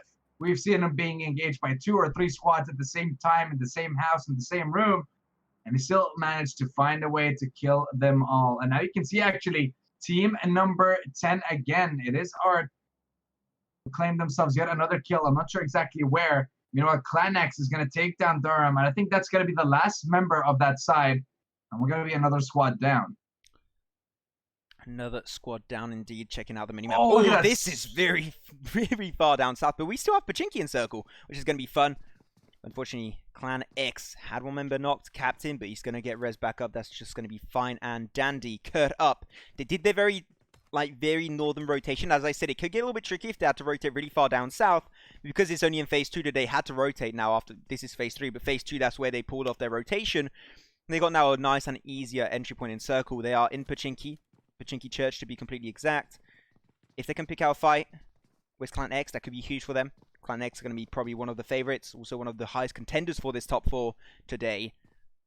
So if you can take them out of the picture this early on, that would be great, especially for your moral, just for your positivity overall, because your mindset is a big portion of a professional player. And if they can just say, take out of the tournament of this second game, one of the top standing teams, that could be just what they need to try and push them forward just a little bit more and to give them that confidence that they need. Yeah, exactly, because where does Clan X actually stand in the current standing? Just to remind the viewers. Right now, let me check the current standings. They are now standing Clan X in 9th position with 6 points. 9th? Wait. Oh yeah, Clan X 9th position with 6 points. What about Avengers actually? Avengers, wait a minute. Avengers, they are now positioned in 6th position with also 8 points. Like 8 points is Avengers, Divine Vendetta, and Demons at the same time. Okay, so they only got 9th place, I believe, last game, because that was something that was confusing me. I didn't know if they ended 9th or 8th place. I didn't know if they got that extra point. But we're going to be jumping back into the action with Team Art, who are being engaged by Clan X all the way in Pachinki. Meanwhile, you have team number 14 curved up, hauled up in the church here. And you got the snipers as well, jumping into the fray in the north side of Pachinki. So you can see a lot of teams are actually moving towards this location. They're going to try and converge just a little bit. A few shots. Battled of knocks at this stage. M16. 1 bullet shots going back and forth. Not much is really going to come out of this normally. Because there are 3 teams. And by the fact of having 3 teams like this, they kind of cancel out each other to try and actually engage on a team and actually commit to it and to take them out. Which is great. So really, all 3 of these teams, they're not in the direct line of sight and in a direct threat, I have to say. But though, Campeones, they're going to be clashing a little bit in this compound, trying to overtake the compound of skim trays. They're a little bit far away. Grenade going to be chucked on through. I think this grenade might be a little bit too far back. Yeah, this should not be doing too much. Yeah, it's just going to be a little bit wasted, unfortunately. But they're doing a 2-2 split, and here to defend this compound, I think this is like the best kind of positioning you could do for skim trays. Yeah. Well, 12 teams still alive, 40 people left on the board. You can see here on your screens, ladies and gentlemen, Mercenaries hauled up in one house. Meanwhile, Team Art hauled up in the other. Shamri managing to land the shot onto one of the members of the side of Skim Trace, but I don't think that should net him anything just yet. A couple of grenades being thrown here and there, but a few of them are just exploding on the roof. And this is exactly why you do not want to be positioned on the roof exactly. It makes it so much easier for them to land Molotovs and grenades on and just take you down that much quicker. But you can see actually team number 13, Mercenaries, are fighting at a little bit of a disadvantage because they're coming into this game with 3 members and they're going up against full squads of 4. Well, will that disadvantage hit them hard though? Well, I'm a little bit checking out. There's I think there's a car I saw in the bottom section of the building there. They could have actually exploded that if they really wanted to get a little bit more pressure on top of them. But here it is. The fight's finally going to be breaking out. A few shots. Well, breaking out. That's a big word. Apparently, they're still going to try and take their time, get information on where the teams are positioned on both sides. But it seemed like we did see, unfortunately, one member earlier got knocked out on the side of Team 12, but they did find the res. Was that Kar 98 shot, so they're back to now a 4v3. But Toffee from Clan X going to find a few shots for himself, and he's going to confirm that kill on top of Viper. And shots going back and forth, but here it is. That's going to be Clan X. They're absolutely popping off as they're engaging on top of Elite, rotated away from Pachinki. How is this one going to be working out for them? They're finding kill after kill, knock after knock. They're looking for one last one. Going to try and run away. Yeah, these guys got 7 kills to their name so far. Their squad is still full and alive at this point. One of the members is just going to be picked up in that house as well. Toffee should be able to pick that one up for his team. Okay, so they're like, you know what, we can kill you, or we can just leave you for a long and painful death. That seems very harsh. Yeah, but oh well. Also, you saw the last member of Elite. He is actually getting close to Akatsuki. Once again, Akatsuki, they won game number 1, total of 18 points for themselves. But they are he's getting really close and cornered up by Akatsuki. This is getting really unlucky, and he's going to get absolutely battered by the entirety of Akatsuki there. Itachi and Naruto at the same time, working hand in hand. Going to be securing himself an extra point for themselves. Going to try and stay nice and cozy in a #1 spot in the current standings here of day 1, week 2 of the Gamers Cup. So the fight's going to be breaking out once again. That's going to be Mercenaries versus Team 14. Curd up going to be using one of the members. Knocked away. Is he going to get flushed? Probably. There it is. Comes out with the AKM. Now it's going to be all down to this. A 1v4 on their side. No, there's some Demons. Maza. Yeah, he survived it earlier. But back to the fight here. Not going to be looking good. This is their last member once again. He finds one knock for himself, and he finds almost another one. But the Uzi there just straight for the win. But here it is, another fight. The third party team once again is going to be Team 10 Art R8T. They just love third man party in these fights, and they're just going to secure another one for themselves. How many kills do they have? Jesus.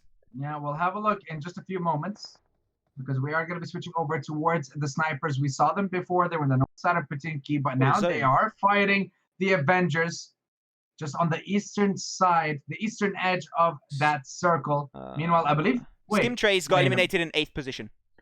Yeah, I think one of the guys... Yeah, the last one got eliminated by the DP, and then I think the rest were just eliminated by either the zone or were knocked out by the zone. They were bleeding out in zone. Yeah. So they didn't give any points to anyone whatsoever. So that's always a bonus. And that's always something that you guys can try and actually think about. If you're in a position where you know you're going to lose and you know you're not going to come out on top and you don't want to risk giving any other teams any points, you can just either stay outside of the zone and bleed out. That way you don't give any points away. And that just makes it easier for you to catch up to the rest of the teams. But again, that's kind of just like a last resort if it's your only option. Definitely for the people at home that love to play PUBG Mobile, definitely some strats to keep in mind. Though that was a lot of firepower distributed on top of Avengers. 3 members extremely low. Sword did get res back up.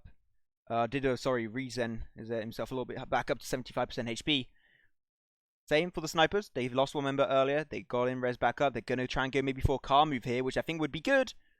Because they knew they did a lot of damage output. They used a lot of resources on their side. But Akatsuki and Clan X, they're going to be going head-to-head on this southern section of the circle. It'll be interesting to see which team will be coming on top. But look at that. Demons is still alive. Exactly.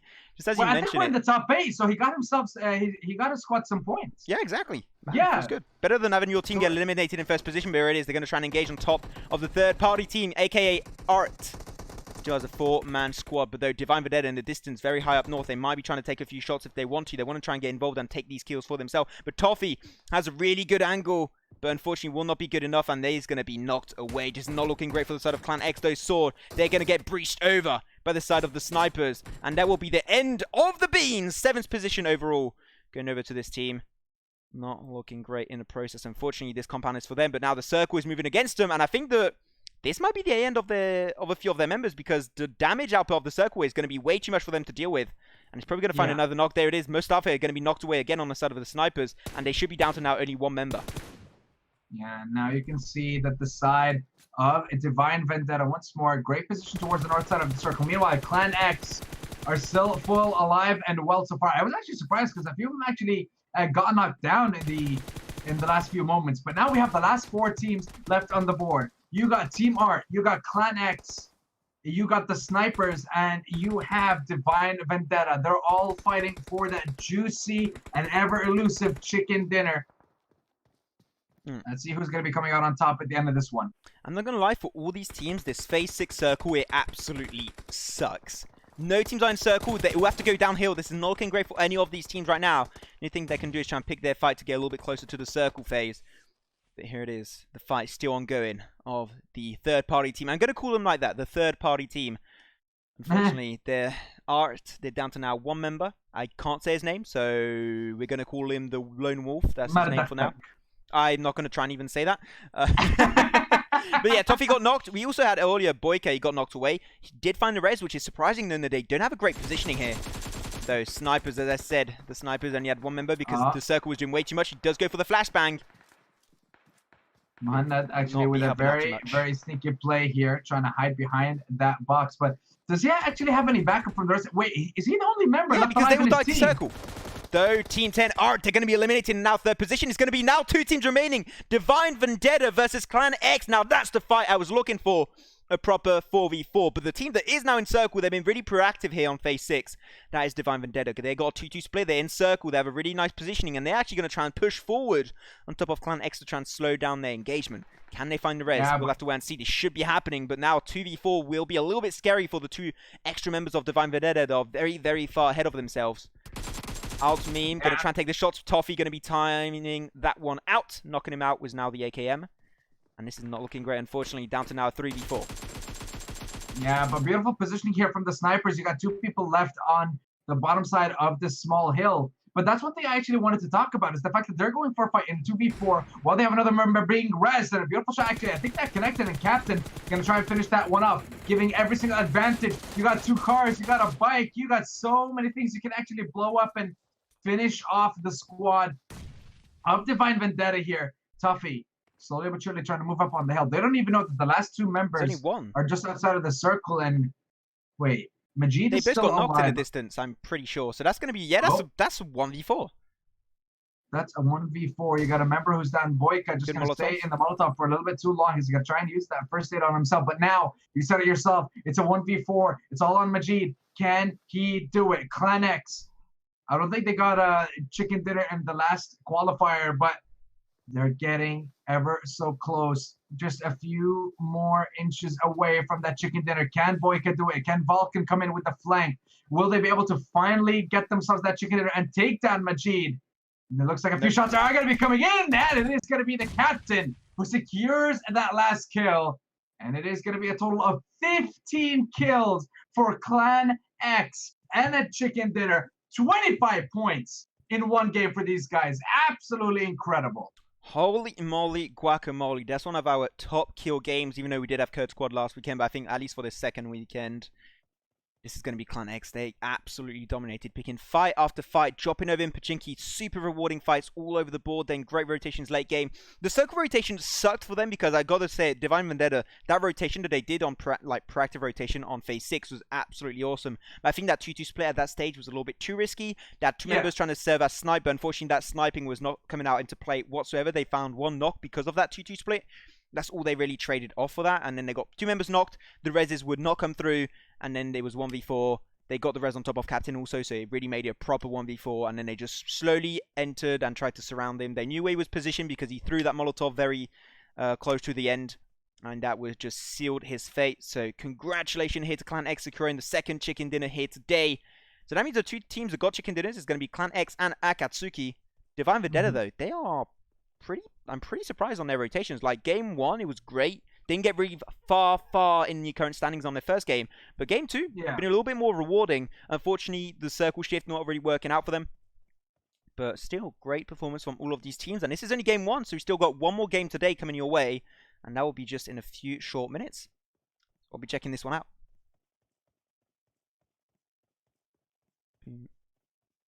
Okay. There we go. So, Sandstorm, we're not on break, by the way. I thought we were. No, we're not on break right now. Oh, okay. Because I mean, you went for a close, and I was like, oh. That wasn't a fair. I guess it's happening.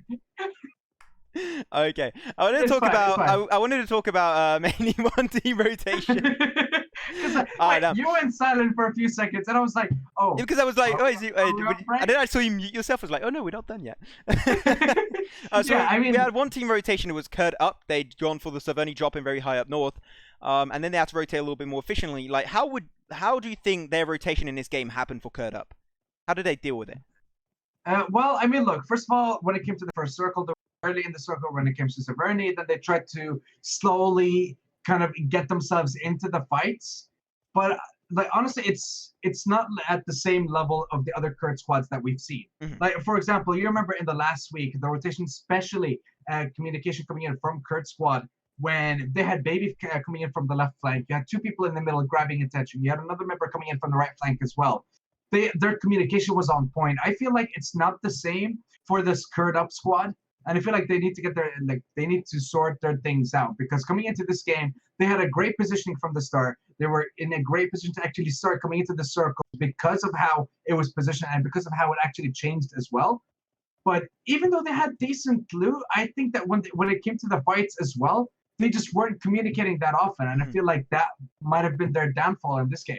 Yeah, I definitely got to agree with you on that one. Let's say they can have a better performance on Game 3 and also tomorrow on the 3 games on Miramar. But there you have it. Game 2 going over once again to Clan X. Game 1 went over to Akatsuki. Which team will we get in the third and last chicken dinner today on Erangel? We'll have to wait and see. Myself and Sandstorm will be back after a few short minutes.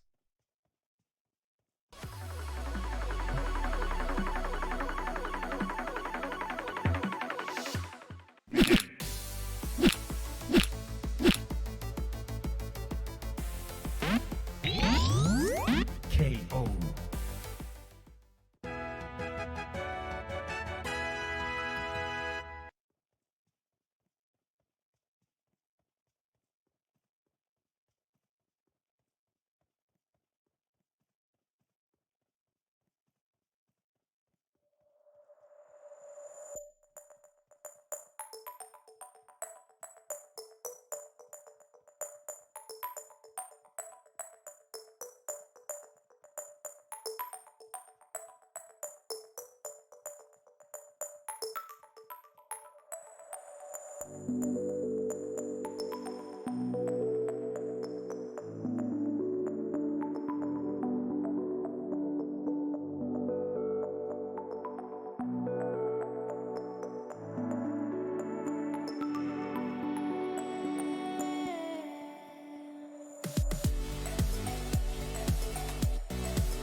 Hello and welcome back, ladies and gentlemen. We are back at it again here for another game of Wrangle for the Pringles PUBG Mobile Gamers Cup. I'm your host, Maxman. As always, going to be with my boy Sandstorm here on my side. Is it my left or my right? He's on my left. There you go. He's on my left. And we're ready to jump into game number 3. Once again, first chicken dinner again taken over by Akatsuki. Game 2 taken over by Clan X, none other than Clan X. So they are really good position. It's actually in such good position right now. They are actually in first spot, Sandstorm. Yeah, they definitely had a much better performance coming into this round of games compared to last week's performance. And I do have to touch on the fact that Clan X are the team that actually have gotten themselves the highest amount of points in a single game in the Pringles PUBG Mobile Gamers Cup so far. 25 points. They got 15 from kills, 10 from the chicken dinner, and the second highest would have been Kurt Squad, where they ended up second with 21 kills. But Clan X, very well played, you guys. They were stuck on 6 points, coming to 9th position, you said, in the last one. And then this time around, 25 points. They were able to turn the tide and instantly get themselves into that first place spot. But now we're going to be jumping into the third and final game of the day for Erangel. And then tomorrow, of course, we are going to have the 3 games for Miramar. Now, don't forget, you have a rough time in the first day. That's perfectly fine. It's normal. It happens. Everyone goes through a stage like this. But the thing is, coming into the second game, or the second day rather, you have so many chances to improve.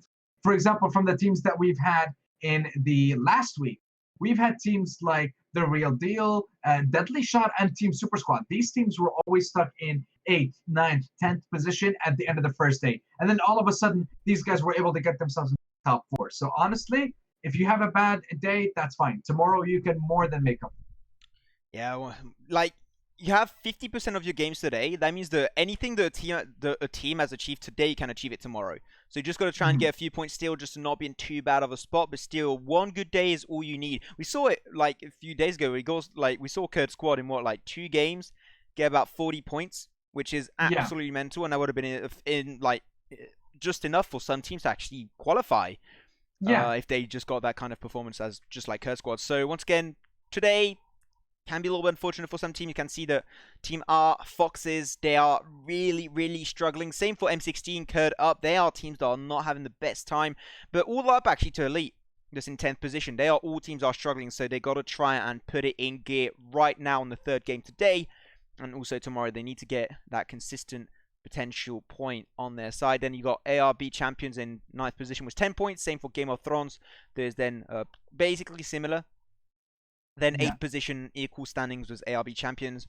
Then you go also, man, we had another stack of teams with only 8 points.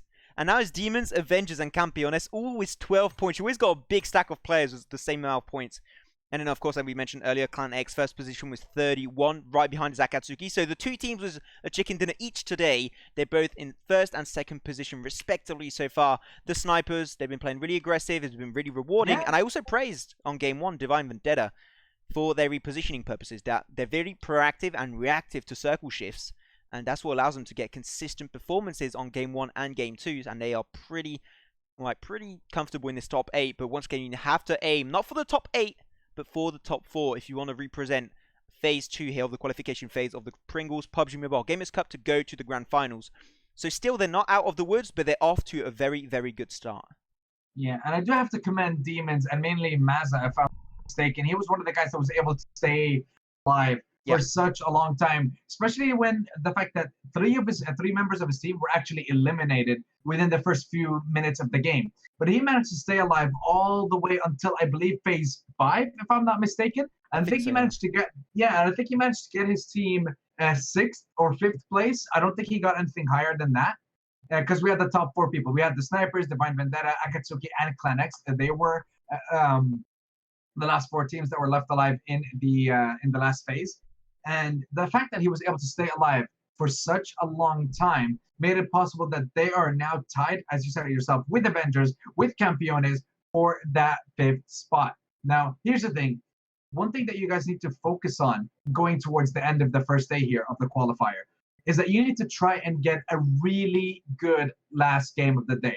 Because not only will that give you a really great position jumping into the second day, but that will really benefit you massively when it comes to your morale levels jumping into the second day of the qualifiers. That's always going to give you a little bit of a boost. It's going to start to build some momentum, and that makes it easier for you and gives you more strength jumping into that second day of the qualifiers. But without further ado, we should be jumping into the third and final game of a wrangle for the first day of the second qualifier here for the Pringles PUBG Mobile Gamers Cup. And I can't wait to see how Clan X and Akatsuki come into the second game. And especially, I want to see Avengers be even more aggressive.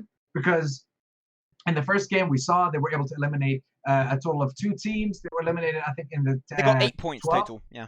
Yeah, they got 8 points in total, and that was all because of kills. And in the second game, they didn't really have the best of performances. But I think this time around, they're going to have a better drop. And once we find out where the circle is actually going to be and where the plane route is going to be as well, we can start to tell a little bit better. We can start to understand where these teams are going to be headed. And I'm still sad no one is dropping in military. That's what I was about to say. I would say, wouldn't it be funny if this circle is just pure military base? I might be calling it a little bit too early here, but imagine just purely military-based circle, and all the teams trying to rotate very high up north or mid-map, and it just shifts south every single time, and these teams had no idea how to deal with it. But the teams that would drop in Nova, that would be actually good for them. Easy rotation point, they're already on the island, and a lot of gatekeeping could potentially happen. So I would like to see one, but is it going to happen? Low chances, but you never know. Yeah, we'll find out where the plane route is going to be, and how these teams are try and guess as to where these teams are going to be going. I mean, look, we said it before in the last game. We said, I expect no one to be in Georgia Pool, Yasnaya, Rozhok, or Severny. No one's going to be north of that spot. I expect the teams to go in the locations of Georgia Pool, Rozhok, and Yasnaya. But no one should have ended up in Severny. And yet somehow, I believe it was it wasn't Arab Champions. Who was it? Was it the Snipers that ended up all the way in Severny? Oh no, sorry, it was Curd Up. It was Curd Up. That was it. Curd Up, yeah. Yeah, it was Curd Up that ended up all the way there. But finally, we do have our trajectory going from Georgia Pool towards just south of Milta Power. Find out where these teams are going to be going. Please, someone drop in military base. It's my dream. Please, for the love of God. It's right there. It's tier 3 loot. No one's going to drop there because of this route. Yeah, again, very surprising. But actually, wait, I think there's 2 people going towards Zarki as well. Nobody goes Zarki. Impossible. Oh my god, they're actually going for it.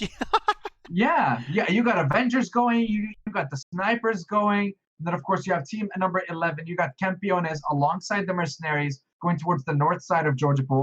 And I think team number 16, the Arab Champions, are going to try and control and contest the southern side. You know, I believe team 7 is going to be joining the ranks. The Foxes are going to be going on the south side as well. Team number 4 might be heading towards the south side of the map, and Clan X once more heading towards Pachinki. Yeah, so I also have some fights in Pachinki going on. You can see a few bullets getting shot back and forth. Also, I have to say, I've been playing PUBG Mobile since it came out, and I've actually never dropped on Zarki. But here it is, if I come on through very early for Team 12, that's going to be Skim Trays. And they're going to be confirming one of the first kills in this game. Congrats to them. Rating right off the bat. Nice man advantage. Yeah, they actually got 2 kills. Yeah, 2 kills for themselves. Yeah. Putting the lobby down to now 62. Can they get the rest of Foxes? Foxes, they are now standing with 0 points. They are in 15th position. They need a godly game to try and come back from this one. But here it is, Team 10, the third party team, going to try and get out. He gets in this shack for himself. Can he find a weapon? He does get one, but unfortunately against the UMP, it might be a little bit too much. And it does seem to be the case. And that's going to be the third party team. ART going to be losing their first member right off the bat. Not off to a great start. Foxes, they got that first kill. They're going to need every single point that they can get. Yeah, in order to get themselves towards that top 4 spot. But now you can see Elite eliminated one of the players from the side of Team R. Game over. Just trying to see if you can actually spot out, get some information, find out where these guys are going to be rotating, and then maybe try and get revenge. He tries to connect a few shots, but none of them land onto the Viper. Game over gave away his position. Meanwhile, Sardaktak all the way in the back here. Not going to be able to join for a few more minutes. AWM trying to come in for the flank, but the rest of Team Elite, they're there for backup in case things hit the fan here. Meanwhile, Coco going for a rush. It's going to get taken down rather by one of the members of Fox and the Viper. Going to be rushing in onto AWM. AWM is going to try and take him down. Yes, he does. He gets the down. Viper, for some reason, rushing along. And look at the rest of Elite. The rest of Elite aren't even there to actually back him up. And now you can see that somehow the side of 7 scrim trays are actually able to revive Coco. The kill was not secured, and now the last member of Fox down to 1, down It's 2. 2. Can he get 3? And Oh yes, my he God! does! The legend! And now he's up against Coco, the last member! Oh! He wipes out the team! Are you serious? They wipe out 2 members from the start. He goes in full man mode, 1v4. But the action doesn't stop just yet, as now we're looking at Art. They're taking the fight towards Elite as well, and they will finish them off. Game is in fact over. That's going to be 4 kills going over to the side of Art. But good God, the Foxes are still in the game. Whoa. That Mac-10 was deadly.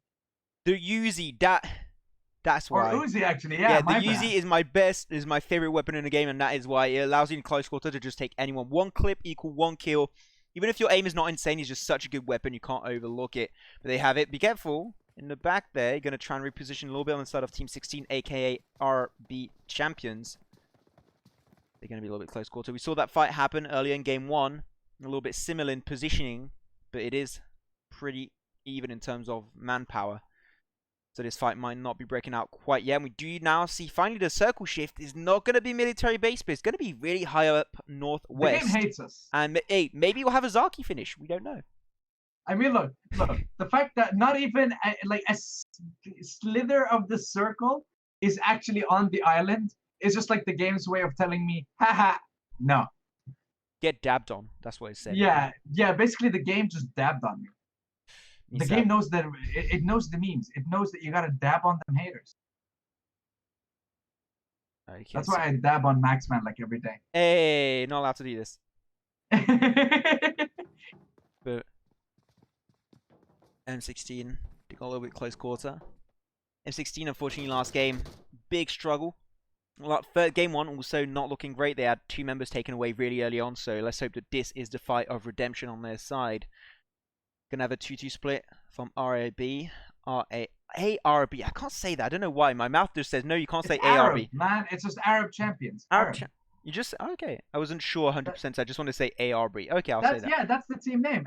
ARB champions, but I'm assuming it's because of the space and the amount of characters they can use. They just had to go with ARB champions. But even yeah, in I'm the team list, assuming it's written like that, so I'm like, oh, I'm not too sure. I don't want to misspell it or anything. But a few teams gonna have to rotate. Demons, they unfortunately got taken out. Almost last position last game, but then you had, once again, Mazza, that last member remaining, getting them in that top 8 positioning. So a few positioning points going their way. But they're getting pretty close to Game of Thrones. Game of Thrones, another team that really struggled Game 2. A lot of teams actually that didn't have the best performance last game. They're actually getting really close, as we did have 1 knock happen. Smoker got knocked down. Can they turn this into something extra? Yes, because they actually do create a man advantage, reduce the line of sight of the enemies of Team Arabi. And there you go, Revenge going to be knocked also. They found the res on top of Smoker, down, back up to 75% HP. 3-4 on their side, and they're slowly going to try and engage up on through, but here it is, they're going to find 1 knock on their side. Arabi looking pretty good in the process, but unfortunately they give their position away too easily, and that's going to be a huge fight going over to M16, eliminating Arabi champions out in now 14th position. It's a really interesting fight, but that 2-2 split at the end is what won the fight mainly for M16. And that's what we expect to see from a lot of the teams. If you just go in guns blazing, 4 people on one side, revealing all your assets, it's just not going to pan out well. You have to try and split them up. Try and play the aggro game. Have one guy just constantly shooting and annoying them. They're going to get angry. They're going to try and focus them down. Next thing you know, you got 3 people infiltrating the house, just getting yourselves some easy kills. Now, I do want to have a look at the side of Game of Thrones. You got 2 people in Lepavka, 2 people on the very southern side of the island. There's no bridge. You can't get to Novo. And of course, you do have the side of Kurd up, who decided to go towards Nova. And now it's seeing that the circle is that far away, I think they're going to decide to run for it right now. I'm still happy to see actually Divine Vendetta all on their own, actually, which is kind of surprising considering the path of the plane. I think they're the only team to have actually dropped in Yasnaya as well. So they must have been having the time of their lives there. And again, the snipers, pretty comfy. Second time we've seen them drop in Severny, I believe. They did the same drop in the first game. Mm-hmm. I don't think they did the same drop in the second game, but they seem to like dropping in Severny, seeing as no one else seems to go there. So they're enjoying their time there as well. They do feel really confident on their kind of rotation on their yeah. dropping spots, so that's something you have to give over to Divine Vendetta. A lot of teams going to be on George Pole. You have 1, 2, 3, 4, 5 teams towards the likes of George Pole. 1 to Zaki, but I still count them in. So that could still be a lot of potential kills. And still, we're only at phase 1, and we already lost 3 teams. You should not see that happening, but though, here you have it.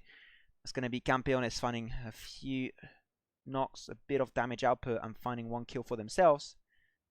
Can they turn it in anything bigger? We'll have to wait and see, but still some nice mini shots coming on through. ALS going to try and find his shots. Top of the law, but a little bit of peaky action. Not much should be coming out of this, really. So it's just going to be a battle of knocks at this stage between both Team 13 Mercenaries and also Campeones. Yeah.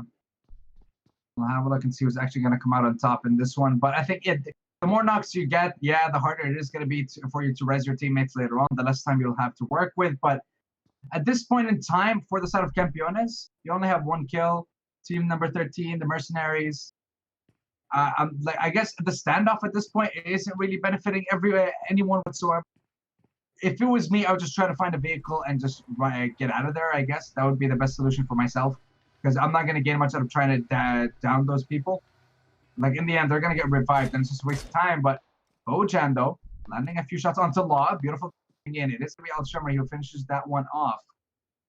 But here's the thing. If no one's close enough to the building when you get those knockdowns, you can try and just deplete their resources as much as possible. But now, I say that, and Al-Shamri and Yusuf instantly trying to rush the building.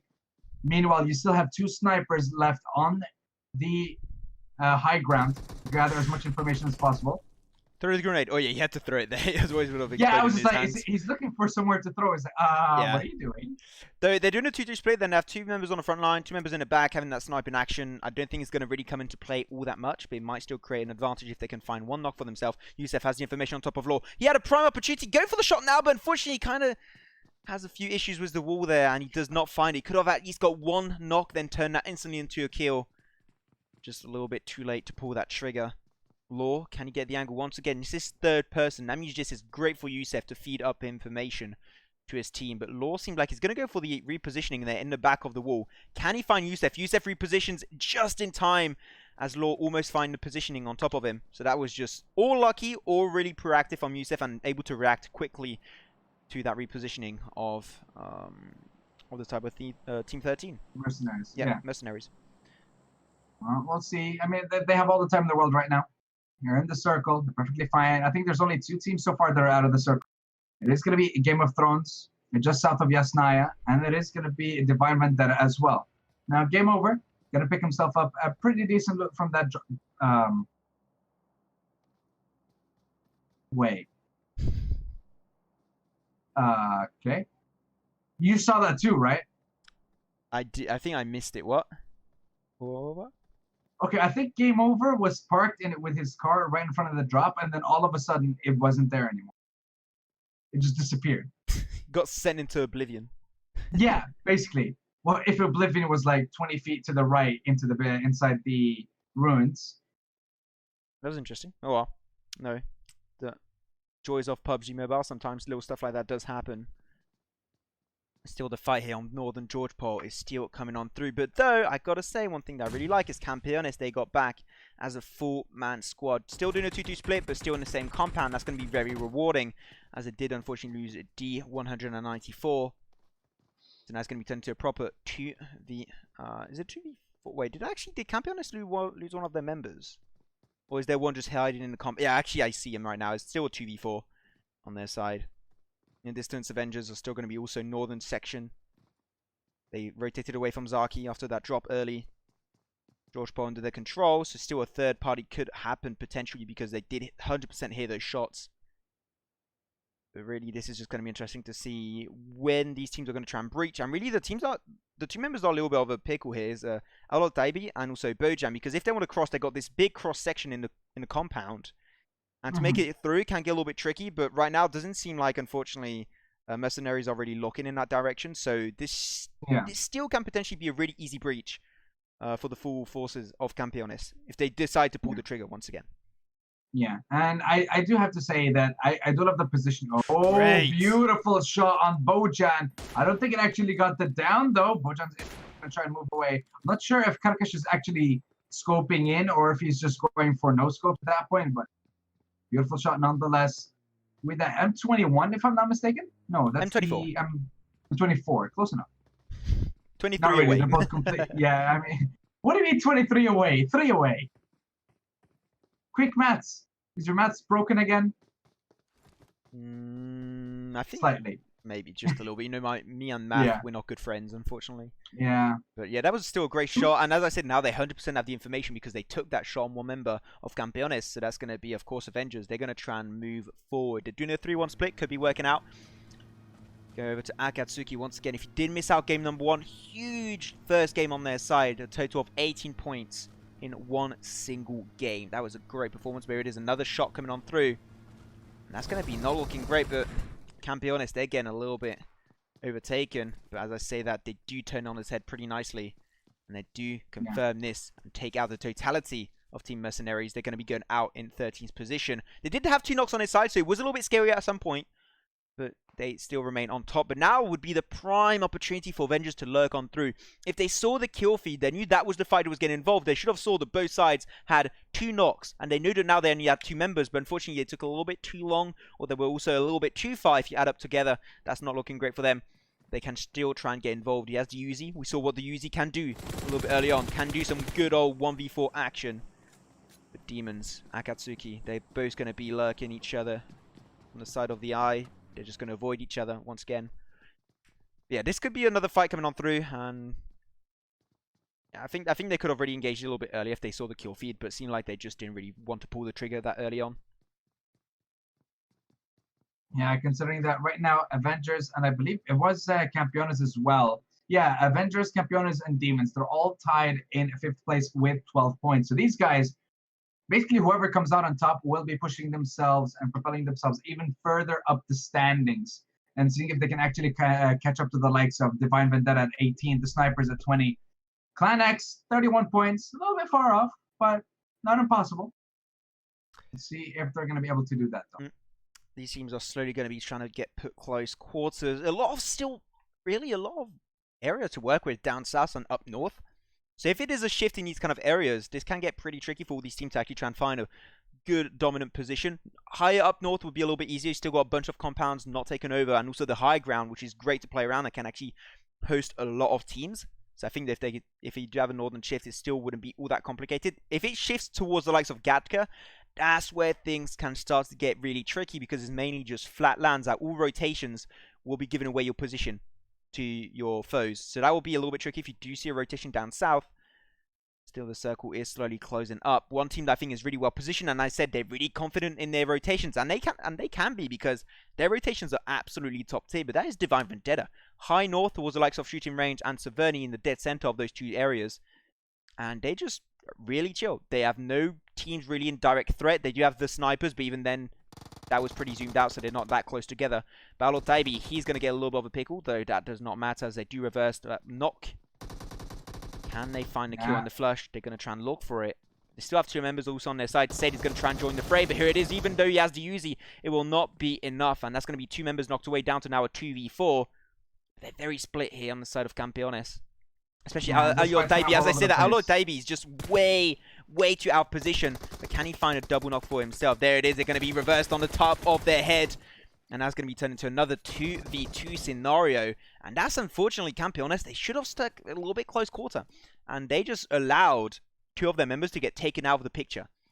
Yeah, but now I think it's a 2v2. You got Karakash and Shurukhan. Yeah, Karakash and Shurukhan. You're not even going to try and pronounce those. No. For now. Sounds like Pokemon names to me. I don't know. Karakash, I choose you! So now you have Al-Shamri. That's what it sounds to me. Yeah. Karakash gonna take a few shots, but that's not a very healthy Shurukhan as well. You're gonna try and go and take the trade here against the likes of Yusuf and Al-Shamri. I think Yusuf was gonna try and go for flank. He's on the higher floor of the same building, and Karakash gonna take quite a few shots. He's gonna get down. Shurukhan gonna try and come in and see if he can actually avenge his fallen friend, but tries to back off. Karakash is still alive. He went to the other side in the other room. Shurukhan trying to see if he can actually maneuver, but he's gonna run right into the embracing arm of Shamri. That's going to be 4 kills once more going over to Campeones. They will take down Avengers, and they will get themselves even further up the standings and closer to that top 4 spot. Let's see. Clan X, I don't think we've seen Clan X fight anyone so far. I think they did have a fight towards the likes of Pachinki, but just a few shots I saw on the minimap earlier, so it hasn't really converged in any kills or anything of significance for them. But a shift straight on top of George Pole. This is going to be really interesting because this is the compound that had the most teams, and also because it's so wide and it has so many dips, and also the container area can just host so many teams if you can work around that positioning. And they're all just going to converge there as fast as possible. Divine Vendetta, as you go over to their POV, they do a 2-2 split in these cars, just trying to play a little bit safe, which I do like. They might get a little bit close to one team, and that team is going to be Game of Thrones. Can get a little bit tricky, but they had the hardest rotation shift here, and the reason why is because they were really high up northeast, and they got across the entire area. There it is. They're going to have a little bit of rolly action. 3 members in one car. Not a big fan of it. If they do get scouted out by DVI, that can get a little bit scary, but seem like they will not get scouted out, and they're just going to keep on going with their adventures. But Demons, though, a little bit far ahead. This could get a little bit bloody. Yeah, I'm just seeing everyone driving their Dacias and stuff and running into rocks and trees, everything possible. Perfectly fine, happens to everyone. But let's see, as it is going to be a Game of Thrones heading into this is George Pool, my bad. Yeah, they're going to be heading towards the northern side of George Pool. Oh yeah, still drive better than I could for now, but we'll see. So you already have the side of Game of Thrones on the northern side of Georgia Pool. And then you have the snipers who are going to be on the opposite side of those compounds. You got Divine Vendetta going to be coming in as well. Or are they heading towards... So, well, it's kind of sad. We're not going to be seeing Azarki finish, but look at this. Game of Thrones have 2 members down, but they down 2 as well. They're going to finish the kill onto one of them as well. They're going to try and take down Muhammad. Xenon going to be walking into the building, just going to try and survive here as Mustafa is still left bleeding on the ground with his allies on the other side of this road. Yeah, just seal the deal, take it away, get that extra point for your team, as it is going to be 3 kills so far, and they're going to be able to revive their friends as well, and you still have 2 snipers across the road alongside the 2 campeones. They can try and get involved if they really want to. Crossing the road is where it's going to get trickier unless they really want these kills, which I think they do want that. But crossing the road here, unless they go for smoke road, is not going to be that rewarding. Yeah. So here I would just say hold the compound, don't try and do anything unless you do get a knock and you really want to push it.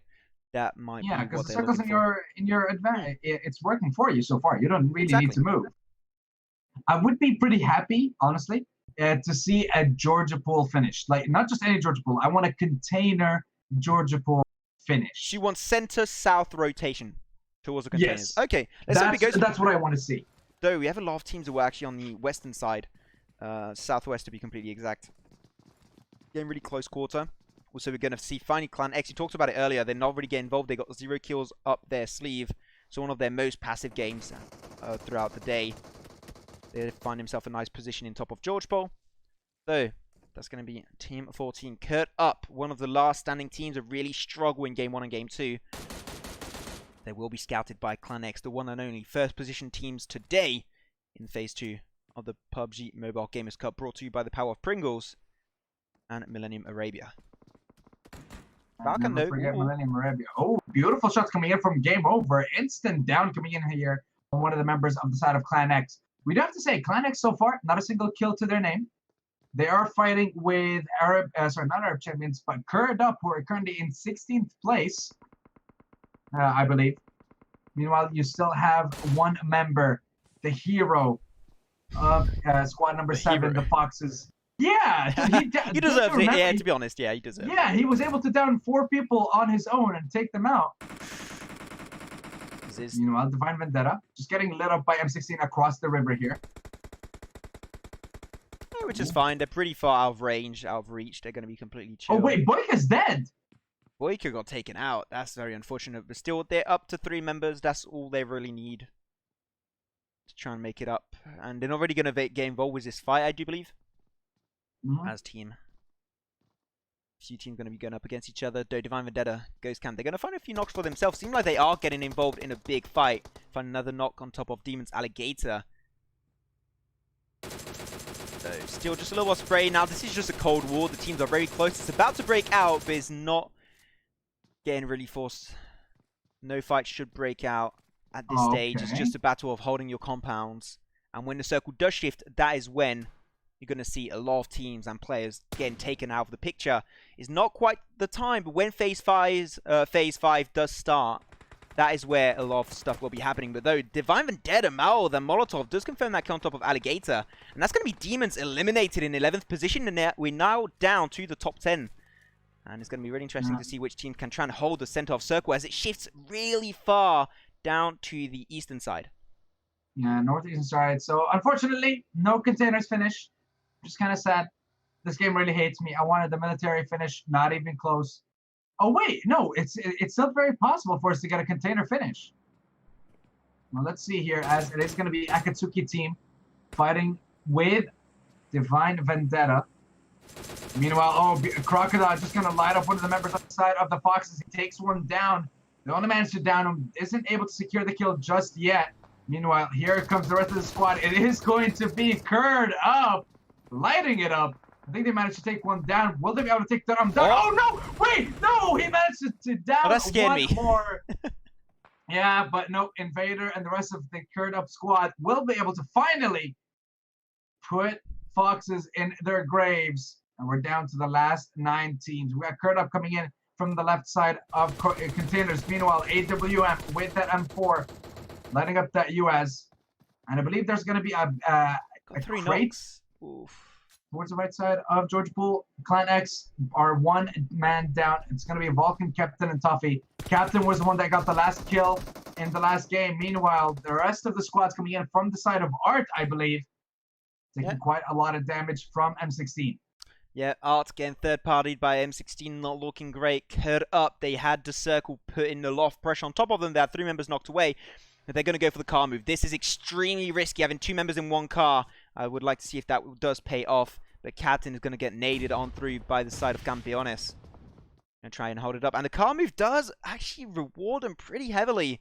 And they get way better position now in circle. So that's going to be Art. They're going to be safe just for now. But Akatsuki, they're going to get slowly but surely involved with both M16 and also Team 10 Art. So going to go for a little bit of water move. As we said, they had 3 members knocked away on the side of Curd up. And they found 2 reses, which is actually really surprising. I did not think that would happen, but it seemed like they did heal up from their wounds, and now back up to 3 members. Crocodile, Invader, and Freak are going to be on the run for this chicken dinner in this top 9. 1 more team to go down, and that's where the positioning points will be coming into play. But M16 is slowly going to close up. They know exactly that they took 2 members down earlier. They only have 2 more members to take care of. They can see the car smoking on the side, and now they're just going to try and turn this one on its head, try and get those 2 last kill points that they need for themselves. Because M16, once again, not off to a great start in the first 2 games. They need to have a great performance this time around. But here it is. He has a high ground, going to try and take a jump shot. But jump shots are not rewarding as that bloom was increased. He's trying to knock for himself. Can he find a second? That will not be the case. And that will be the end for Team R. Eliminated in now 9th position. Barely not making it in to the positioning points for themselves. All right, well, what? Oh, I thought we were going to time out there for a second. But we are going to be setting our sights onto K-Up. Curd up, Freak right here, going to be swimming towards the edge, but he might be running into a few Clan X, and Clan X might be engaged here by the side of the snipers. Meanwhile, Akatsuki lighting up the lineup of Divine Vendetta here. Just fights breaking out all over Georgia Pool as 8 teams and 24 people are going to be fighting it out. Who's going to be getting that last chicken dinner? And I have to say, I love the positioning of the side of the snipers here on top here in those containers. Meanwhile, one of those members going to get caught out in the water. That's going to be down. I don't think you can actually revive, so he's going to just get instantly taken out.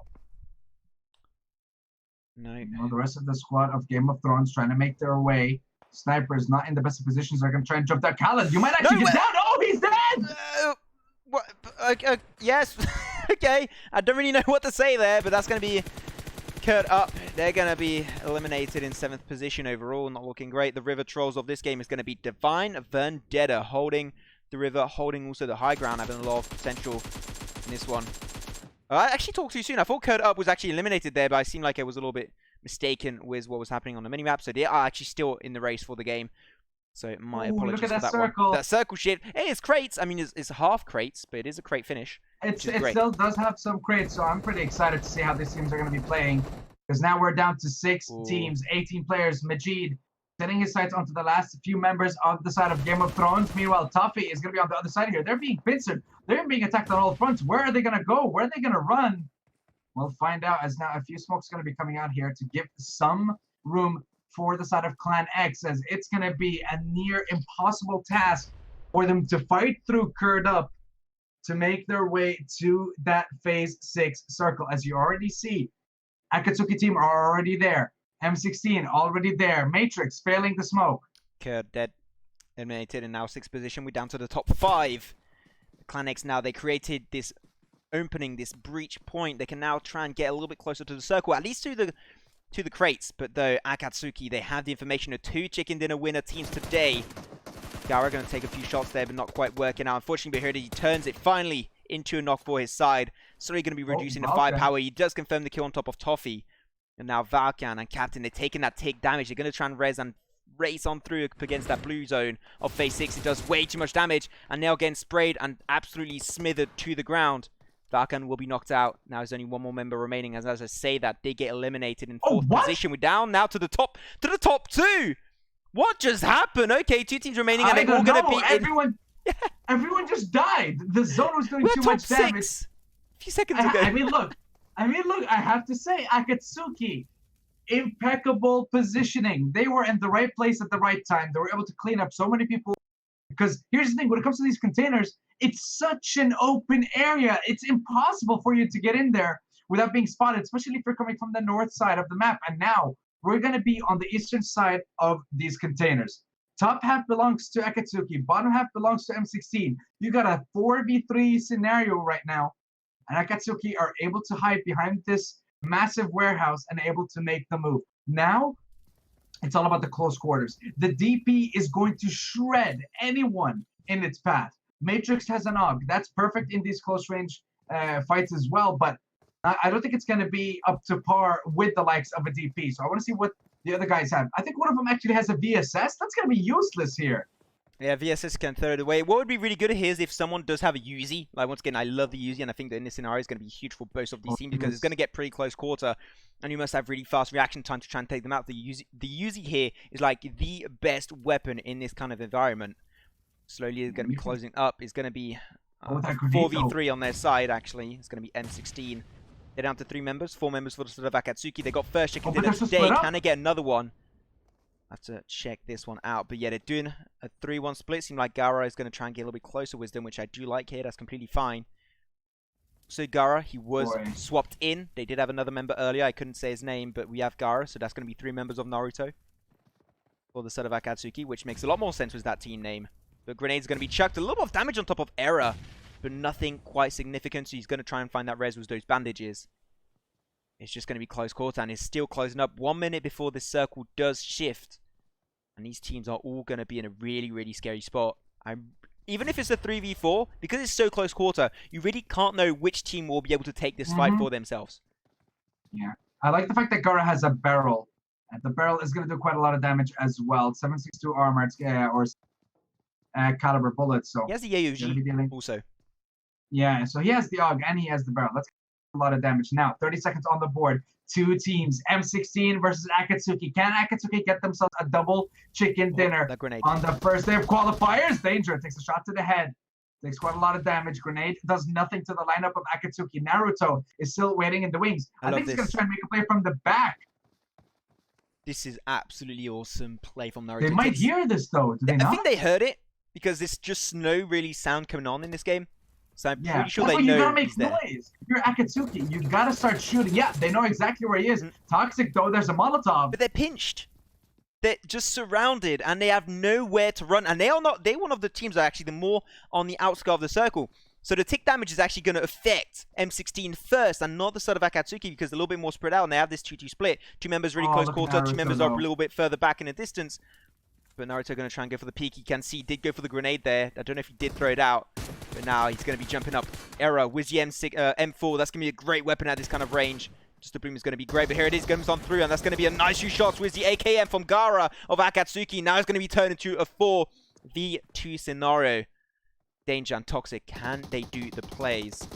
Going to be slowly closing up. M16 error just got confirmed. That's going to be an extra point for themselves. Still a 4v2 on the board. They're going to try and smoke it up. Try and win a little bit more time. Try and slow the pace of this game. But they're just going to try and rush on through here in this container. Toxic taking heavy damage. He's so low right now. He doesn't have any more bullets. Has to reload. And there it is. That's going to be the end. And Akatsuki today getting a back-to-back chicken dinner. With only 6 kills this time around. But still, awesome performance. Great rotations. Really deserving team. And they are really potentially going to be in the #1 position now. Yeah, very well played, because you can see that Clan X, they only managed to get themselves a total of 5 kills, 5th position as well. That's going to be quite a lot of points difference between them and, of course, Akatsuki. But still, at the end of the day, that was a very well played from Akatsuki. Absolutely sensational communication and positioning when it came to that final circle. I loved that position coming in from Naruto, I believe, who was trying to come in from the very back. But the only thing that I would have added to that play is if the rest of his team was just trying to shoot as much as possible. If you must have so many bullets, considering that you didn't fight that much, and just try and distract the team. Make sure they don't hear when Naruto is making his move. Next thing you know, you have a man in the back who's just going to clean up everyone. But still, very well played by those guys. And I still have to commend them on getting 2 chicken dinners in one day. I think the only team to do that before, I believe it was the Real Deal. They were able to get a first and second chicken dinner in the second day, though, on Miramar, not Erangel. But still, by the end of it, 6 kills, chicken dinner, that's 16 points. That's going to propel them to the top, I believe. I'm pretty sure. We'll have to check out the standings if it gets updated fast enough. But there it is. That was the last game for today for the Pringles PUBG Mobile Gamers Cup Phase 2 of the qualification phase. Once again, we had 4 teams last week that got qualified, went to the grand finals. After tomorrow night, we're going to have another set of 4 teams that will be qualified. Top 4 teams will be going over to the grand finals. We'll have these 8 teams prepared. A total of 16 teams will be fighting in the grand finals of the Pringles Gamers Cup. And mainly, we're going to have 12 teams getting qualified through these qualification phases. For like last weekend, that's what happened. This is what's going to happen this weekend and also next weekend. And then we'll have 4 teams actually coming out. There will be teams of influencers, which I don't know who they are. But they're going to have influencer teams and they're going to be trying to get their top team up on board. They will be participating in the grand finals. So it will be really, really fun to check that out. It will be also streamed on the YouTube channel in both English and Arabic. So you guys definitely got to hit that subscribe button to be notified when we do go live for all future events. But so, like right now, what's in direct line of sight is going to be tomorrow. Tomorrow, we can have 3 Miramar games coming our way. And by seeing today's performances from most of these teams, Sandstorm, which teams do you think might come out on top tomorrow on Miramar? The ones that might surprise you on Miramar, I guess when it comes to a lot of long-range combat, I would say maybe the snipers. Not just because of their team name, just because of how they've been positioning themselves so far in the game. I think on an open map like Miramar, I think they're going to have a distinct advantage over everyone else. And not only that, I can't forget Clan X as well. These guys had an insane performance when they were playing on Miramar in the last qualifier. They jumped up from being like 7th, 8th position all the way to 2nd and 3rd. So those guys, they have the experience in making it to the top. They have the experience in Miramar specifically. And considering that they've had a great start so far in the first day, I think that's only going to give them momentum. And they're going to come back even stronger when they come back to Miramar for a second time in the second quarter. Yeah, that's what they're going to try and aim for as much as possible. Still, they are potentially going to be in 2nd position. We'll have to try and see how the standings are updated. That'll be really fun for us to try and get that for ourselves. But here you have it. That was day 1 of phase 2 of the qualification phase here of the Pringles Gamers Cup on PUBG Mobile. Hope you guys had a blast of a good time with myself and Sandstorm. It was absolutely an honor to bring you the action today. Tomorrow is going to be once again at 6 p.m. Central European Summer Time. I'm not sure how it is in Middle East time. I'm not too sure. That would be 5 p.m. GMT plus 3. Okay, there you go. He just gave it to you. So definitely go check that out. Once again, hit the subscribe button to be notified tomorrow when we do go live once again. My name was Maxman. Was joined with Sandstorm. Thanks so much for watching, and we'll see you all tomorrow for some more action. Bye.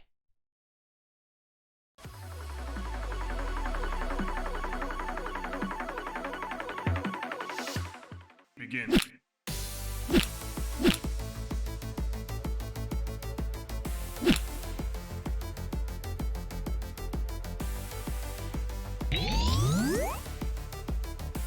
KO.